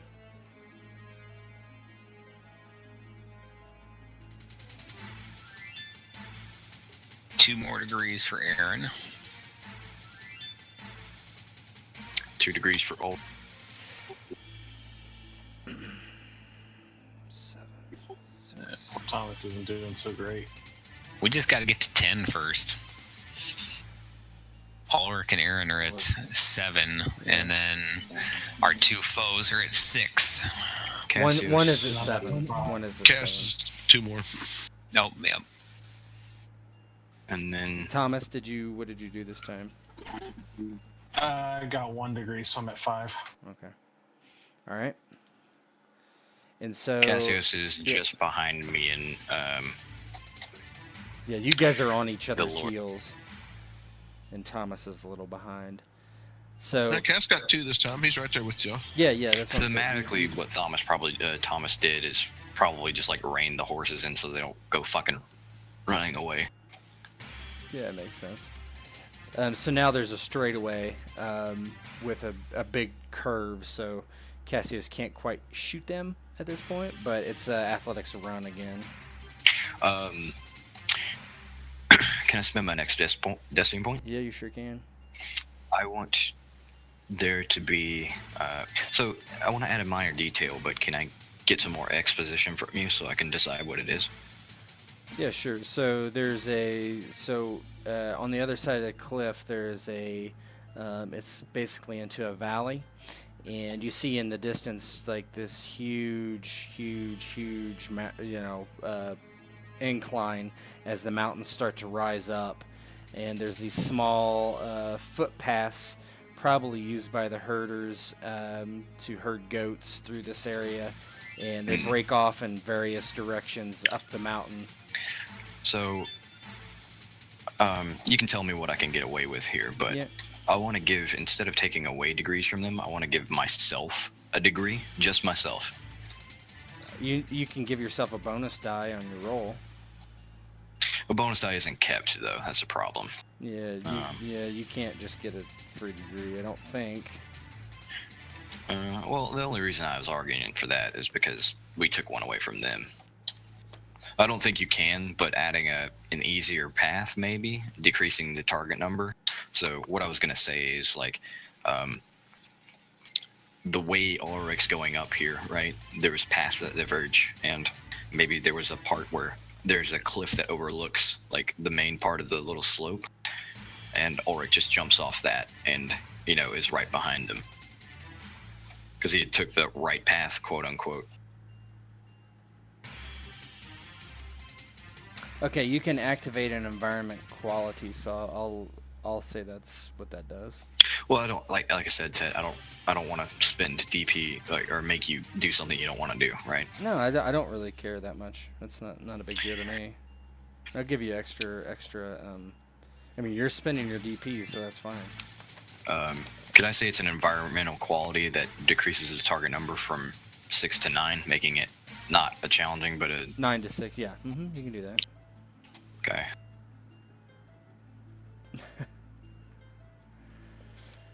So you already rolled, right? So, oh, you're doing. No, I haven't. Okay, we're doing the running now, right? We haven't. Nobody's rolled for that.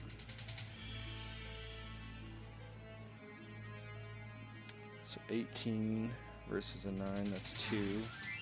2 successes for me as well.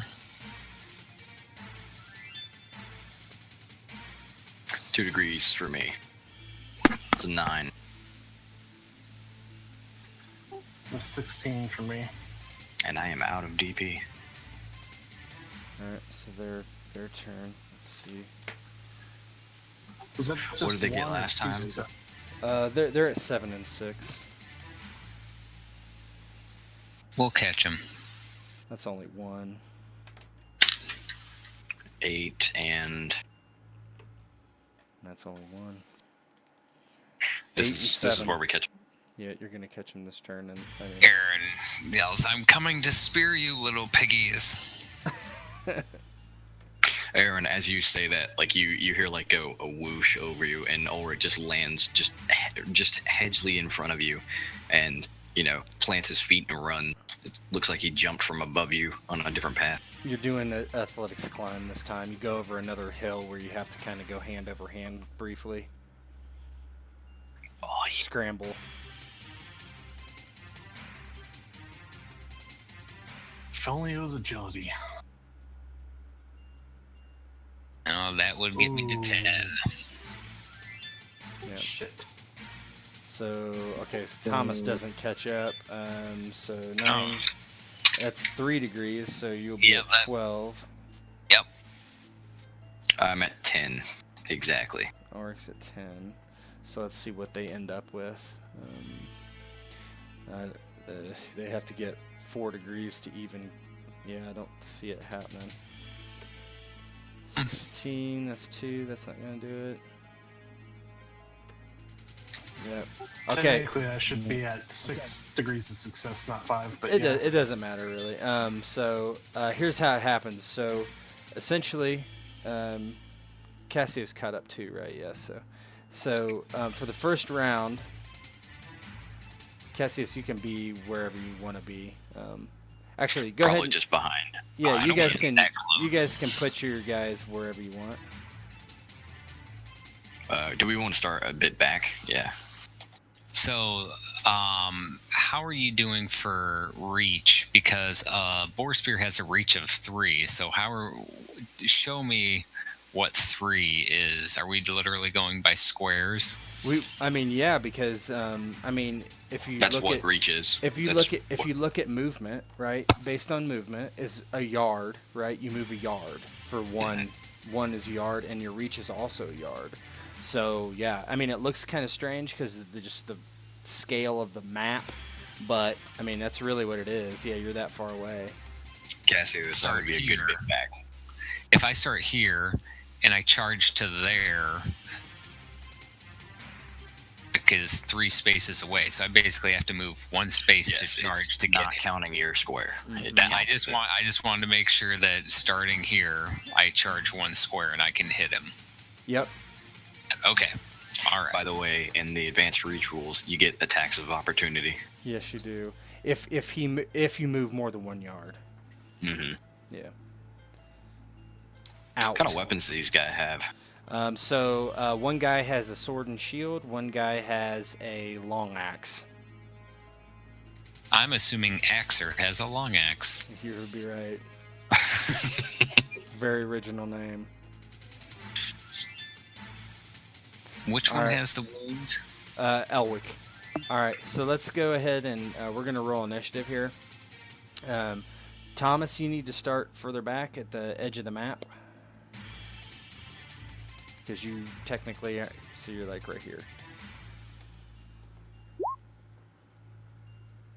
So use your initiative macros if you can. That will add it over to the, if you already rolled, that's fine. Just tell me what. Okay. Well, we need to have our gosh, what I'm trying to spit out here. We have to include our armor penalties, correct? Yes, that's correct. Cassius, what's your armor penalty? And I'll just add you manually. 1 second. 2. Yeah, that's what I thought. Okay.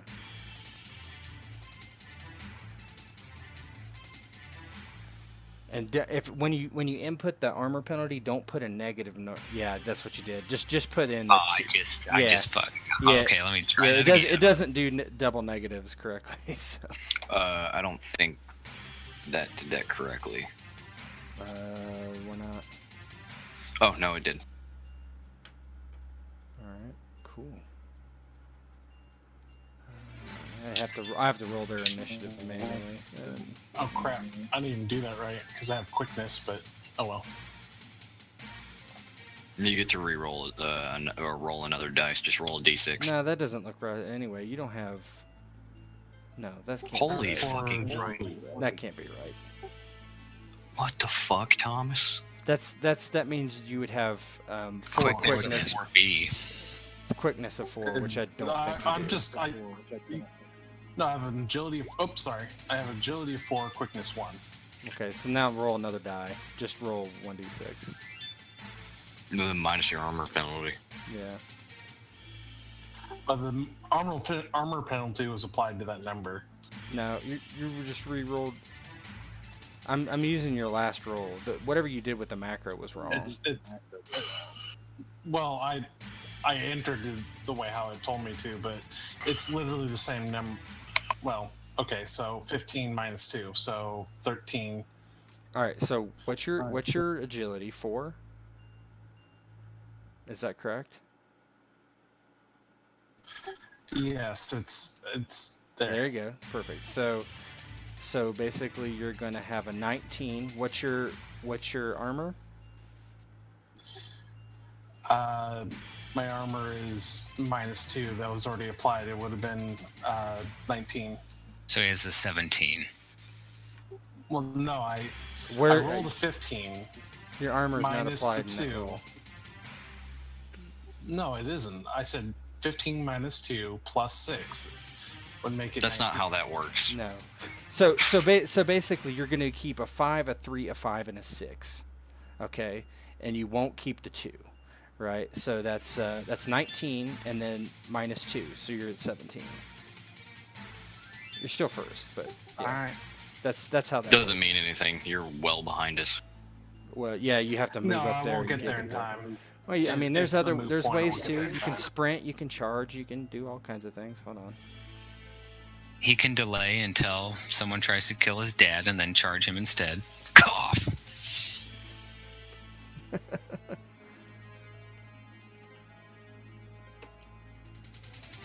me see what their armors are.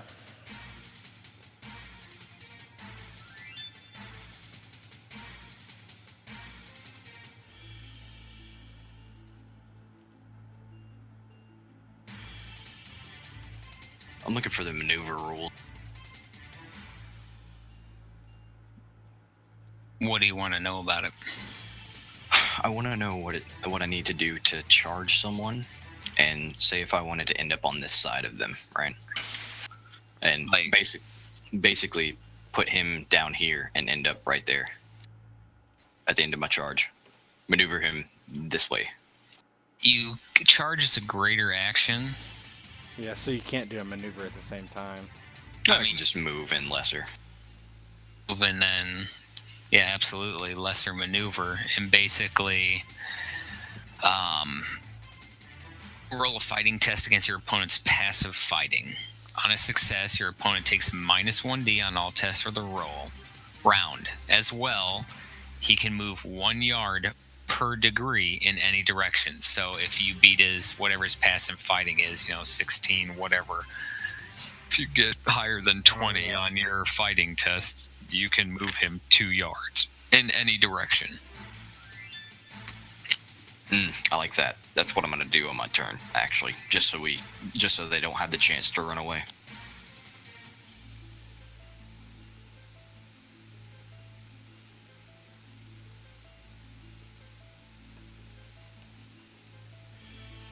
Okay, guys. Thomas, you're up. Alright, so what exactly do I need to do for sprinting? It's a greater actions. What's your bulk? What armor do you have? And you have a shield, right? Breastplate. You have breastplate? Yeah, breastplate. I left the shield behind so I could just sprint. I'm going to use my sword two-handed.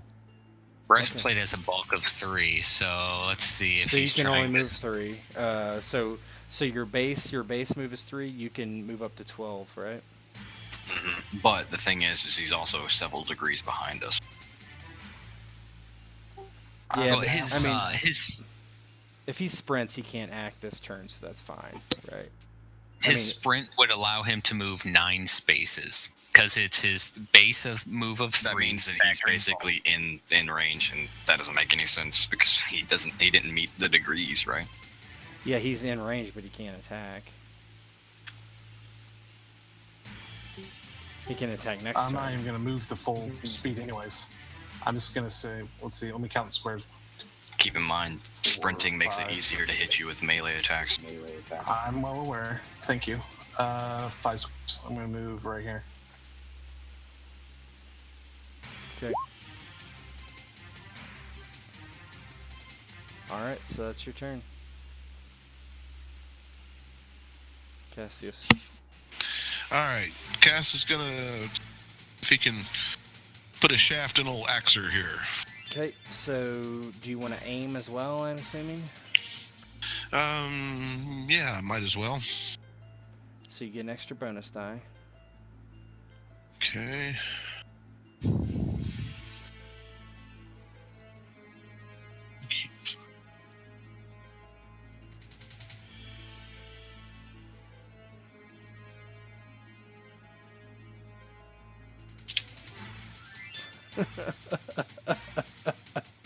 Bows are retarded. Oh my god. So you take aim and shoot across the little way there and put an arrow in his shoulder, and he jerks around and he has to take a wound. That was what I wanted. Yeah, I'm sure. You know what's funny, Aaron? If I maneuvered him into your range, you'd get a free attack. No, he has to. Well. No, by rules, any movement in and out. No, it's only out actually. If you look at it.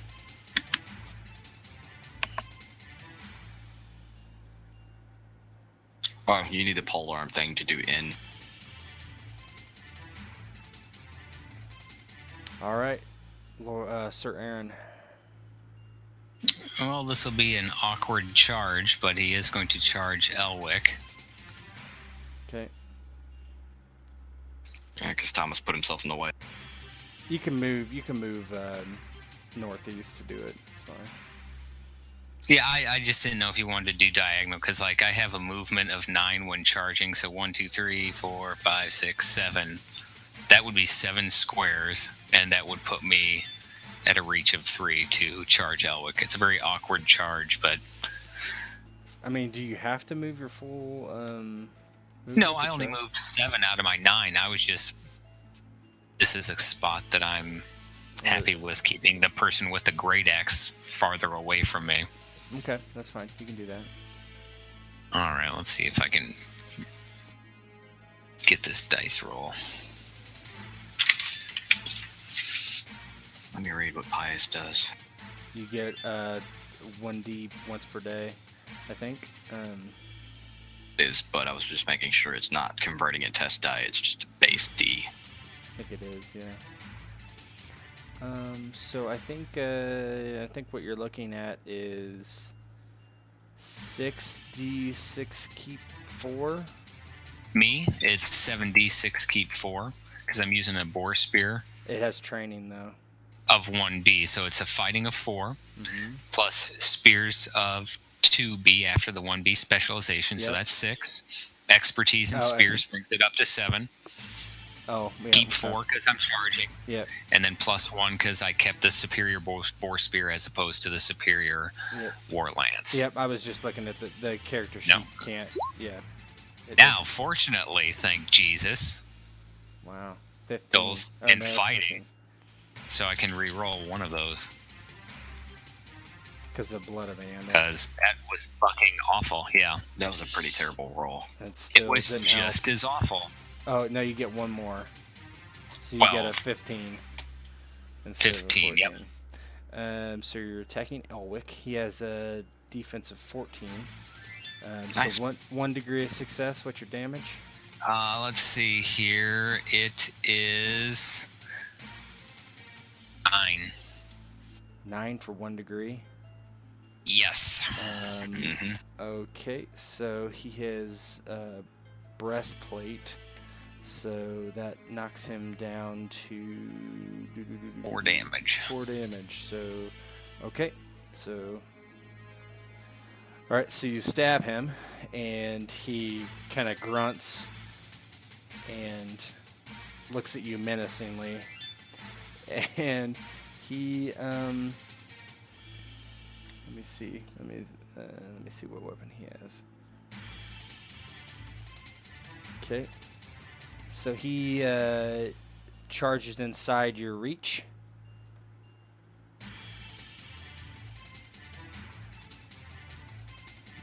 And he swings at you with his longsword. So with a... Am I charging? Yeah, I think I'll charge. So he charges you. Yeah, I might not want to charge, actually. Hold on. Charging probably not his benefit. He could just move inside the range, and then... Yeah, well, he's already inside his range. He is going to... He's gonna move. So I think he's just gonna attack, I guess. Well, he's got to move one more over because he's a longsword, right? Yeah, this is his reach, right? 0 would be here. Yeah, but it's also because this is 3. Yeah, that's the stiletto move. Yeah, this is 3. Mm-hmm. But you don't count on 0, you count on 1. So I guess like 0 would be in the same square. You would have to occupy the same square, right? And you could do something like by holding Alt. That's the problem I was having with that. Like, you'd have to look like this, something like that. Yeah. Okay, that's fine. Whatever. Okay, yeah, we're all getting used to this. It's all cool. Okay, so he'll move, and I think I'm actually going to do a reckless attack. So, as long as that's a lesser action, which Reckless is greater. that's what I kind of thought. Okay, so he moves and attacks. All right, so No Star Wars bullshit here. Can't just spin strain to move twice.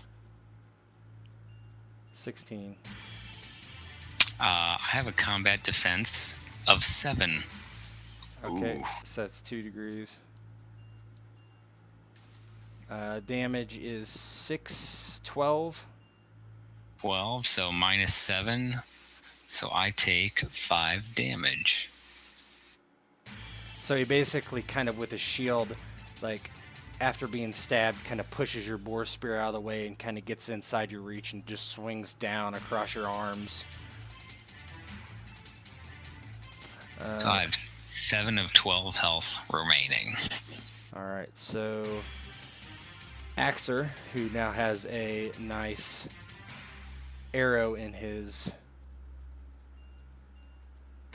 shoulder, is going to attack Thomas. Don't want to attack me because it's futile. He's just the closest. No.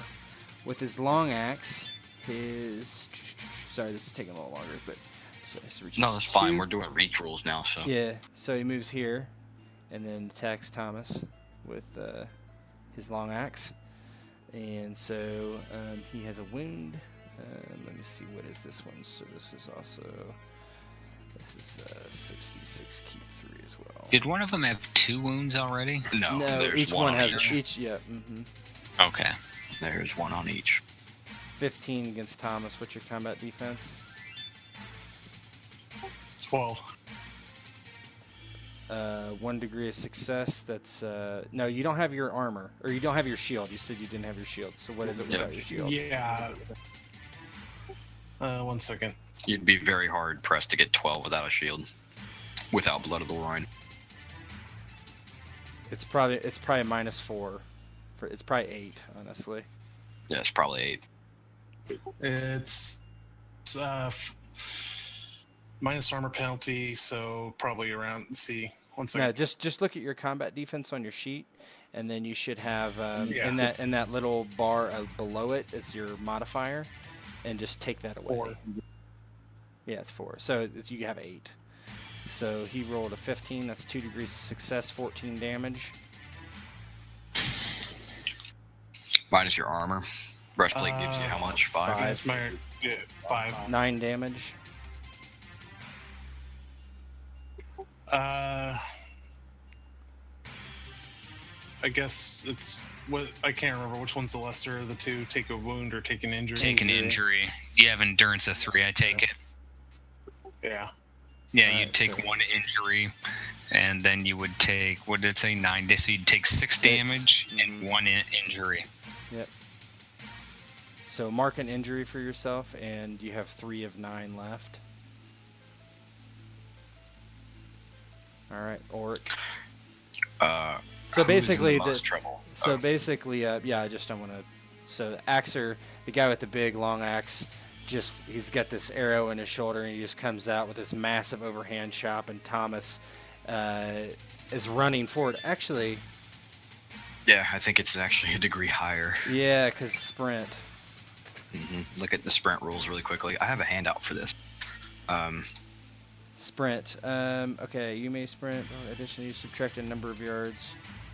No, it doesn't say there's any. Doesn't say there's anything. Are you sure? Yeah, I'm looking at sprint. You may sprint. Oh, it's my fucking. I don't know. I've got an old book. Right now, I'm just gonna say it doesn't do anything because I don't have time to look it up. It doesn't say anything in my book either, but yeah, it says in my. I was talking to Ted earlier today about different versions. Sprint says, and I'll quote real quick: "You may sprint by taking this action, allowing you to move at 4 times your movement, modified for bulk. Additionally, subtract a number of yards from your sprint movement equal to the number of bulk points you possess." So it doesn't specify. No, that's true. That's true. Even in my cheat sheet, it doesn't say. But I mean, you're sprinting. You're not really. Yeah, whatever. Yeah, but anyway, and as far as roleplay goes, he's sprinting and kind of doesn't have time to react as Axer swings his humongous long axe at Thomas. If he had a shield, maybe he would have parried it, but it just smashes into his bicep area, cutting a deep gash into his arm. Okay, Oric. Oric is going to move. Rutcher. He sees that the Lord is taking fire too, but this is the immediate threat. I mean, Thomas just got a pretty horrible wound, and I'm going to use Pious here, and I'm also going to just straight up murder this guy, at least try. So, complex. Rolling 7 dice. I think. No. It's 8 dice. 8 dice, keep 5.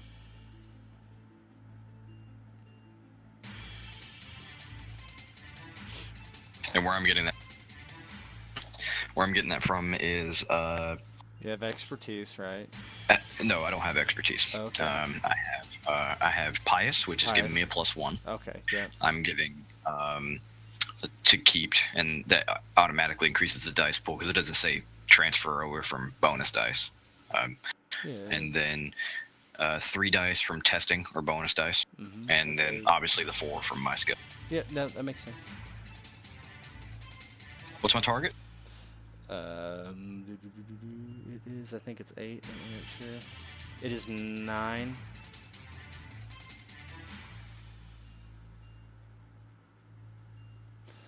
What's your damage? 5. So. Oh wait. Well, actually, what did I get in test wise? Because I got a. Oh no, I don't have a superior longsword. So yeah, it's it is 15 damage. Yep. So he would take 10 of that on the chin, and he will.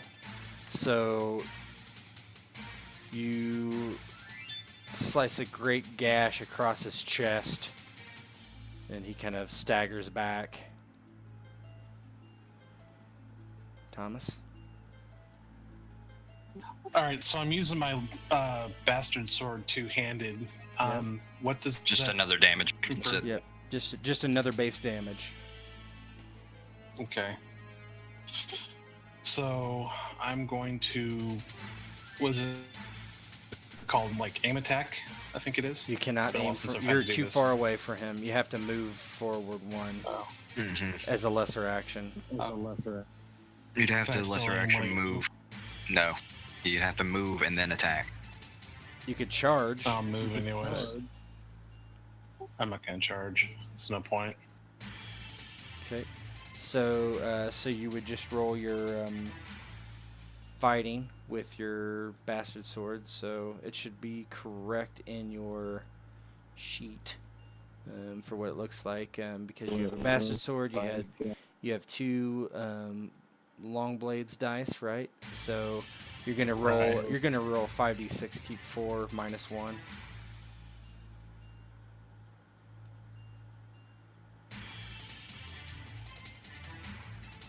Versus a 9 if you're using the. Okay, so yep. So that's 1 degree of success. What's your damage? 6. 6. Okay. And so he takes 1 damage, and so you slice him across the leg, and he kind of staggers again, but doesn't fall. Cassius. Shoot hell like. Okay. Looks like Thomas and please Cass will. You're cutting out a little bit, Rob.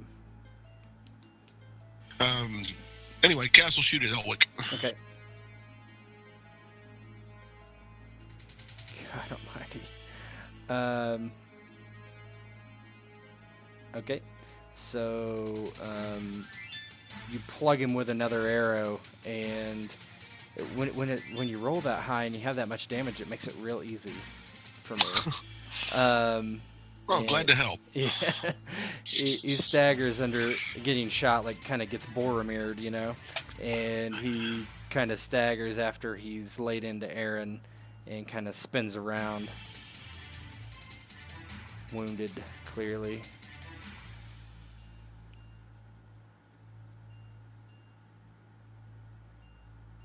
Yeah, so if you're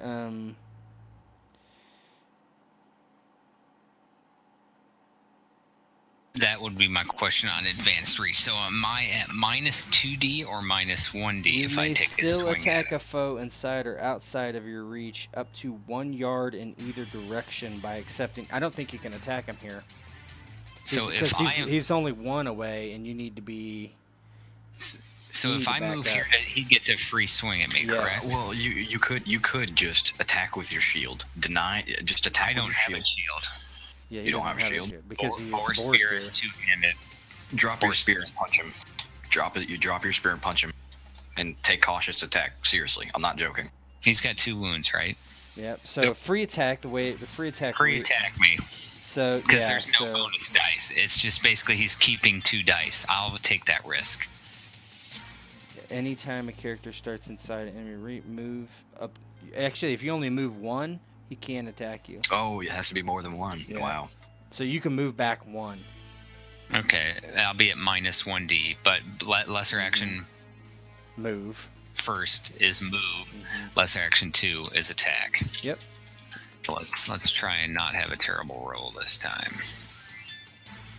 Yeah, this is good to get this kind of out of the way so we know how this works. If you could actually give me a bunch of handouts that I can edit, I can make cheat sheets. Like I have them from the other game I'm in. I have all the tables, so Yeah, I can do that. obviously not now.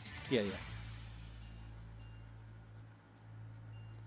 Oh my God, walls are back. Holy shit. That is better. I'm not gonna bother re-rolling because what's his 14. So that is 2 degrees of success. Oh, let's just see if I get a 6 because that would bring it to 3 degrees. I need a 6. Nope. Nope, fail for you, my friend. So let me see here. So your damage is what, 9? No, the damage is only 7 now because I didn't charge. Oh, okay. So I'll close this. No, I didn't. Okay. So 7, 14. So he would take 9 damage. So basically, he's gonna have to take an injury. So basically, so you did 9.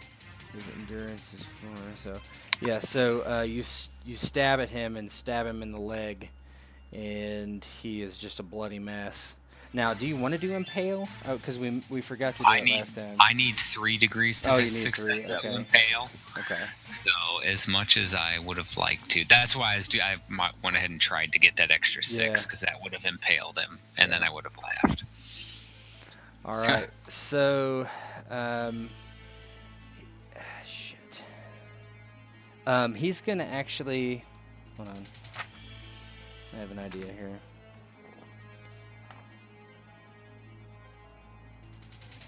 I don't know how you would ever get a free attack with a longsword then. That's weird. Well, if you like try to flee or something. Yeah, but the reach on a longsword's 1, so it's out of the reach for a longsword. Yeah, you're right. You probably wouldn't, unless they were running long ways. Doesn't it say 1 yard out of the reach? Maybe I didn't hear him say that correctly. So anytime a character starts inside an other enemy's optimal reach and uses an action to move more than 1 yard. So if Waterpeck was here and he moved 2 out, I would attack him. So, but if he just moved 1. Oh, it's the action of. It's the action of. Mm-hmm. Okay, so it doesn't. Yes, that is. Longswords can do it, even though it's not within the reach ways. It's just if they pull back. Yeah, too far, too quickly. So he's gonna move and attack. He really can't do anything else. So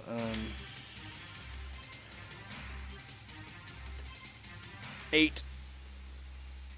You got 1 degree of success. 6 damage. 0 damage. Okay. So you just take it off your splint mail. Yeah, Aaron deflects it with his boar spear, and his sword kind of grazes against his splint mail, doing no real damage. And Ser Aron laughs and says, "Surrender now, and they let you live." So this guy moves back 1 and attacks Thomas with his long axe.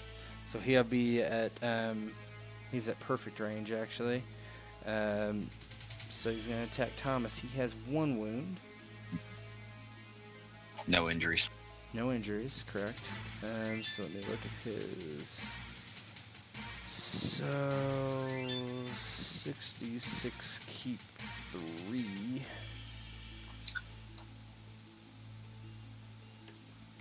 $15. Thomas is 8, 2 degrees of success, 14 damage, minus 5, 9 damage. I'd have to take how many wounds or how many injuries to stop that from happening. Okay. How much health do you have left? I've got 3. You got 3. You're gonna need to take a wound. Unless I guess you could take you could take 3 injuries. No, you can take 2 injuries because you already have 1. You could take 2 injuries, which would knock that damage down to 3, but that will not help. You said you had 3 left, right? He has to take a wound. You have to take a wound. You can't go to 0. I'll take a wound. Okay. All right, you keep 2 or 1 less dice. So you just get smashed by this axe again, and cry out in pain as your arm is broken. Aaron yells out as he's fighting Elwick, "Ulrich, Cassius, protect my son." Oh, I will. Don't worry. All right. Ulrich. So I'm going to shove this guy 2 meters this way. Move up and shove him that way. Okay, so When I do lesser this- action move, lesser action maneuver. Lesser action move, lesser action maneuver, and this is also most likely give me a free attack against him. Maybe. Let's see. So passive fighting, which is 16. So roll your fighting versus a 16. Fighting versus a 16. This is his. This will give him a -1d for the round. If you success. Ah, okay. Gives him -1d. I mean, could I get a 16 off a 4d6 or a 7d6 keep 4? Of course. Yeah. Let's find out. You can get a 24. 76 keep 4. He's got a CD or a target number 16. You just need to get a 21 or higher to move him 2 yards and get that free attack. Yep. Ooh, I don't know if I want to do that then, because it'd be 21. Would it be all right if I just attacked him? Yeah, that's fine.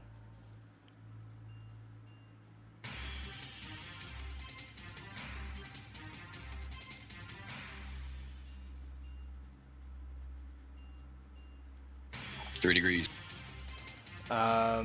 So your damage is what, 6 or 7? 15. Yeah. It's 5. Oh, 5. Okay, so yeah, that's gonna hit him for 10. He'll take. He has to take a wound, so that's a second wound.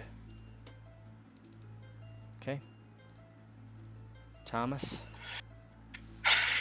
I'm just gonna stay back and keep out of the way because I'll just die if I go up there again, and I'll just put it into a defensive stance. Okay, there is yeah, I don't think there's like a full D. Oh, you know what you can do? Here's what, so just since you're going to do that, instead of not doing anything, do something called catch your breath.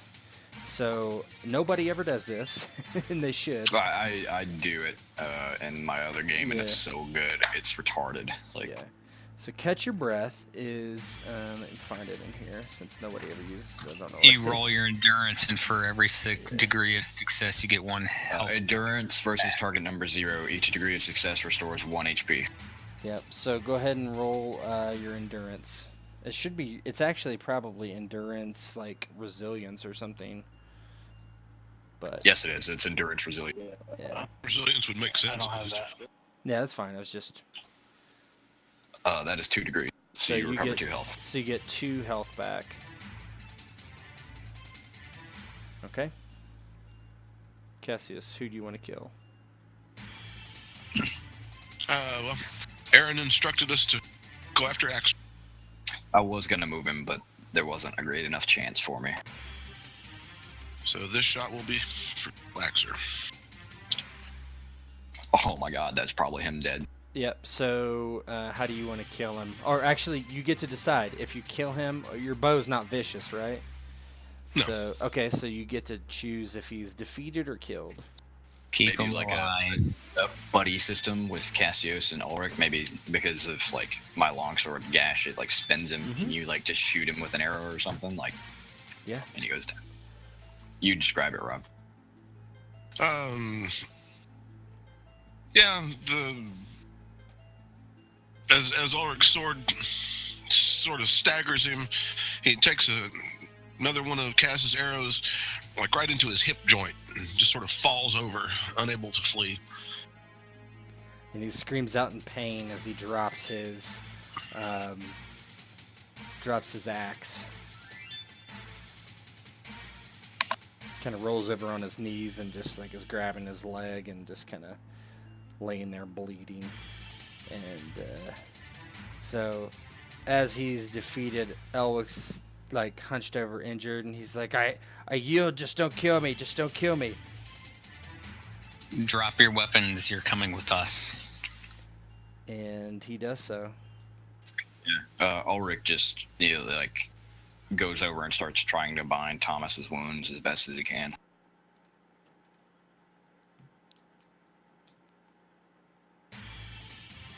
Yep. Lord Aron. Thomas doesn't really say much. You can obviously see his pride's been... Like, literally, been you're on hurt death's today. door, right? Because you take another wound, you're dead. You're literally dead. I thought he could take 2. He has Didn't 2. we- He has 2. He He has 2 wounds. wounds? Yeah, Oh, he well, has 2 shit. wounds. Yeah. I thought I had Aaron is- one wound. No, you got hit twice. And you had. Oh no, I'm sorry. Yeah, I've got one, because I took an injury before. Okay, so you have an injury and a wound. Okay. I mean, you're still Fair really fucked up. Yeah, fair enough. Okay. Yeah. Lord Aron keeps his spear leveled at the 2 now prisoners as he motions for Cassius to tie them up. It says, once we clear these bandits out, we head right back to the castle to get you treated by John. And he fails to add the nickname the Butcher to his son and Ulrich. You mean Yeah, Thomas? Thomas just kind of gives him a pointed look. It's like, fuck you, but, he doesn't actually say that.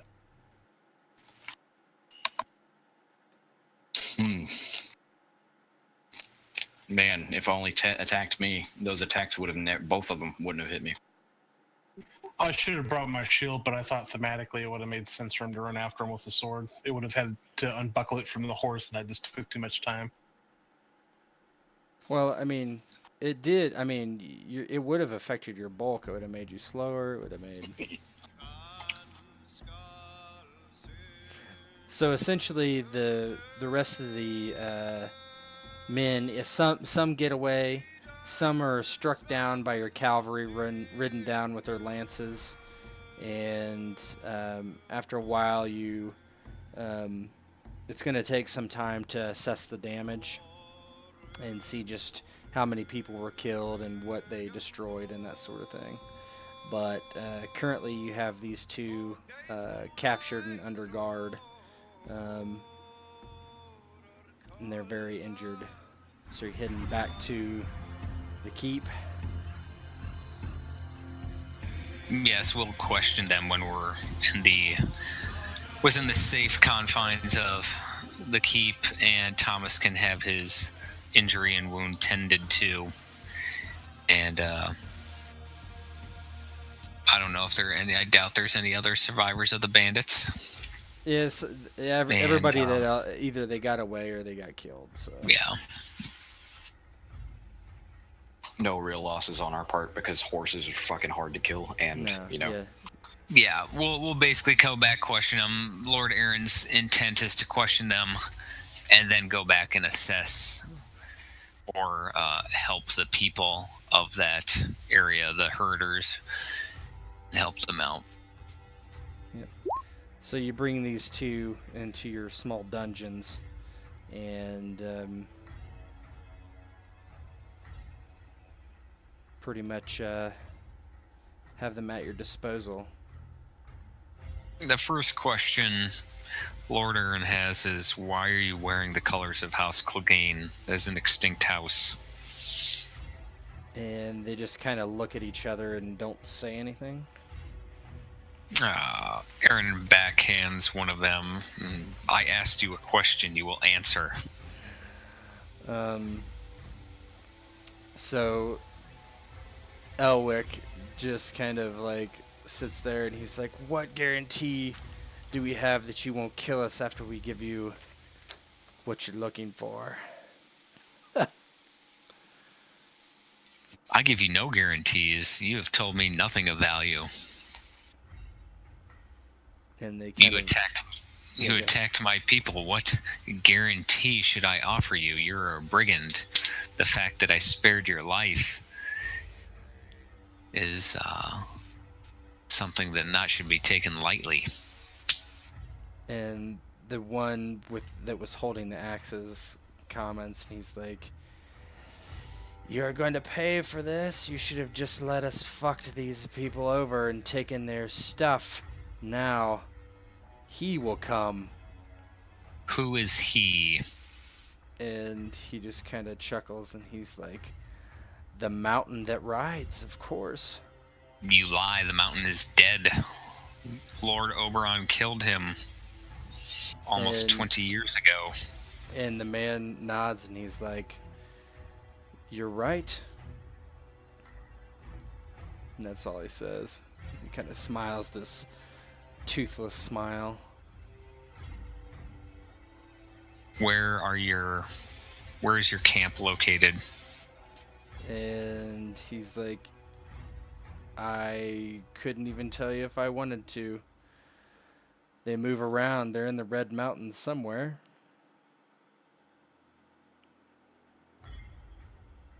He's like, Lord Aron. He's like, I'll take you there if you want.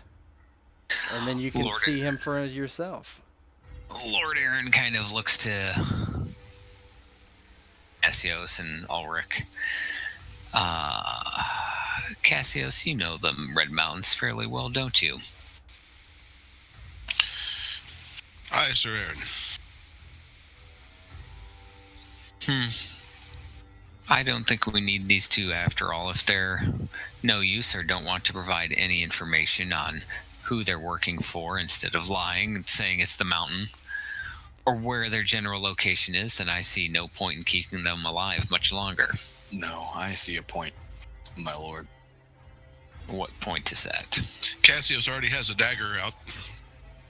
And, Ulrich stops when Ulrich says that. Yeah. Well, this may be just what we need to point out the fact that these bandits are running rampant in the Hawks' lands. Don't the Hawks own the mountains? We have no claims on such things. Yeah, where they were was your lands. It was in the hills. That doesn't matter. We don't own mountains.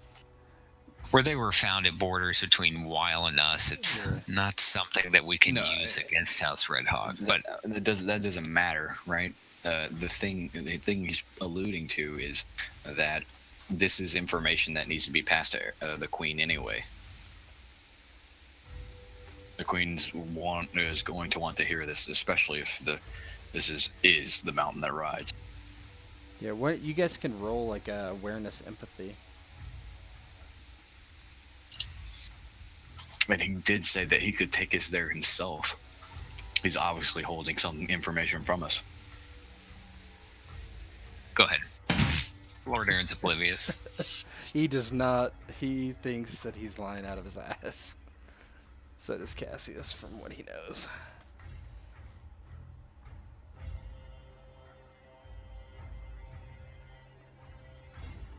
Ah! John the Giant. Yeah, there you go. I was trying to subtly add him to the scene so I could be somewhere off, bleeding. But apparently I can't resize him. Oh, I'll do it. We'll take care of the healing stuff between sessions. No reason to do that now, but. No, 11 doesn't give me anything. But my lord, he did say, and this is evidence of something that could give us a potential boon. That is true. I, as a knight, do not have the right of pit and gallows. I do not believe, and Ted, correct me if I'm wrong, I have the authority to execute these men. You most certainly have the right to execute these men because they're not noble born. It's only pit and gallows is like noble and maybe like merchant class. But. I don't know. Keeping these guys alive can serve us well, and this is player talk, in the sense that we acted very fast, as fast as we could, in fact. Like, as fast as we could, yeah, really. And as far as like kind of a... this is our proof that we didn't just slouch around. Yeah, and the gamey stuff, right? It kind of... How bad it is depends on kind of your house fortune roll, right? Because if it's bad, then I'll use that as a way to essentially... give you a reason why the house fortune roll was bad, right? But Lord Aron thinks both of them are lying. However, if the rumors were true, or if these two were telling the truth that the mountain lived somehow, and House Redmayne was capable of killing them, they'd be heroes all across Dorne. And thinking this, he looks to Cassios and Ulrich and thinks to this injured son and goes, I do believe that you would lead me back there. However, I only need one of you to do it. that offered to take them back, correct? Yeah, one of them mentioned it, yeah. Unfortunately, Axer, you injured my son. So it won't be you. Cassios, you can go ahead and kill him. So Elwick, you'll before Cassius gets there, he's like, "Well, your son was trained like a girl. Lucky I didn't kill him." Cassios, belay that order. Cassios looks a little displeased with that last, but does. Draws his own sword. Justice. Draws his own sword and slowly shoves it through his mouth and through the back of it into his spine. Doesn't say anything, just looks at him with kind of a hateful look in his eyes as he watches him die. Cram your sword into his mouth, his teeth break apart, and as his mouth widens, as it's cut open on the sides, and there's resistance as you reach the back of the base of the skull and just cram it through with a hard thrust at the very end, and you see the blade from behind his head. He slips off and crumples into the floor as Elwick looks on, rather horrified. Aaron kind of takes his sword out of the remnants of the man's head and wipes the blood off on Elwick's clothes and looks at him and goes, "You're going to take me to your last encampment, and you are going to help us find your brethren, period." And Elwick nods and he's like, "I don't think you'll like that, my lord. When the mountain sees you, you'll all be dead." I'm willing to take. And he shrugs and he's like, "So be it. I'll take you there." Very well. And with that, Lord Aaron looks to Elric and Cassios and let this man wallow in the cell. I will send John in soon to ensure you don't die from your wounds. And he just sits there and doesn't really say anything. And as Ser Aron turns away and walks up the small stairs out of the dungeons, the screen fades to black. And that's it for tonight. Now I gotta decide, because fucking both old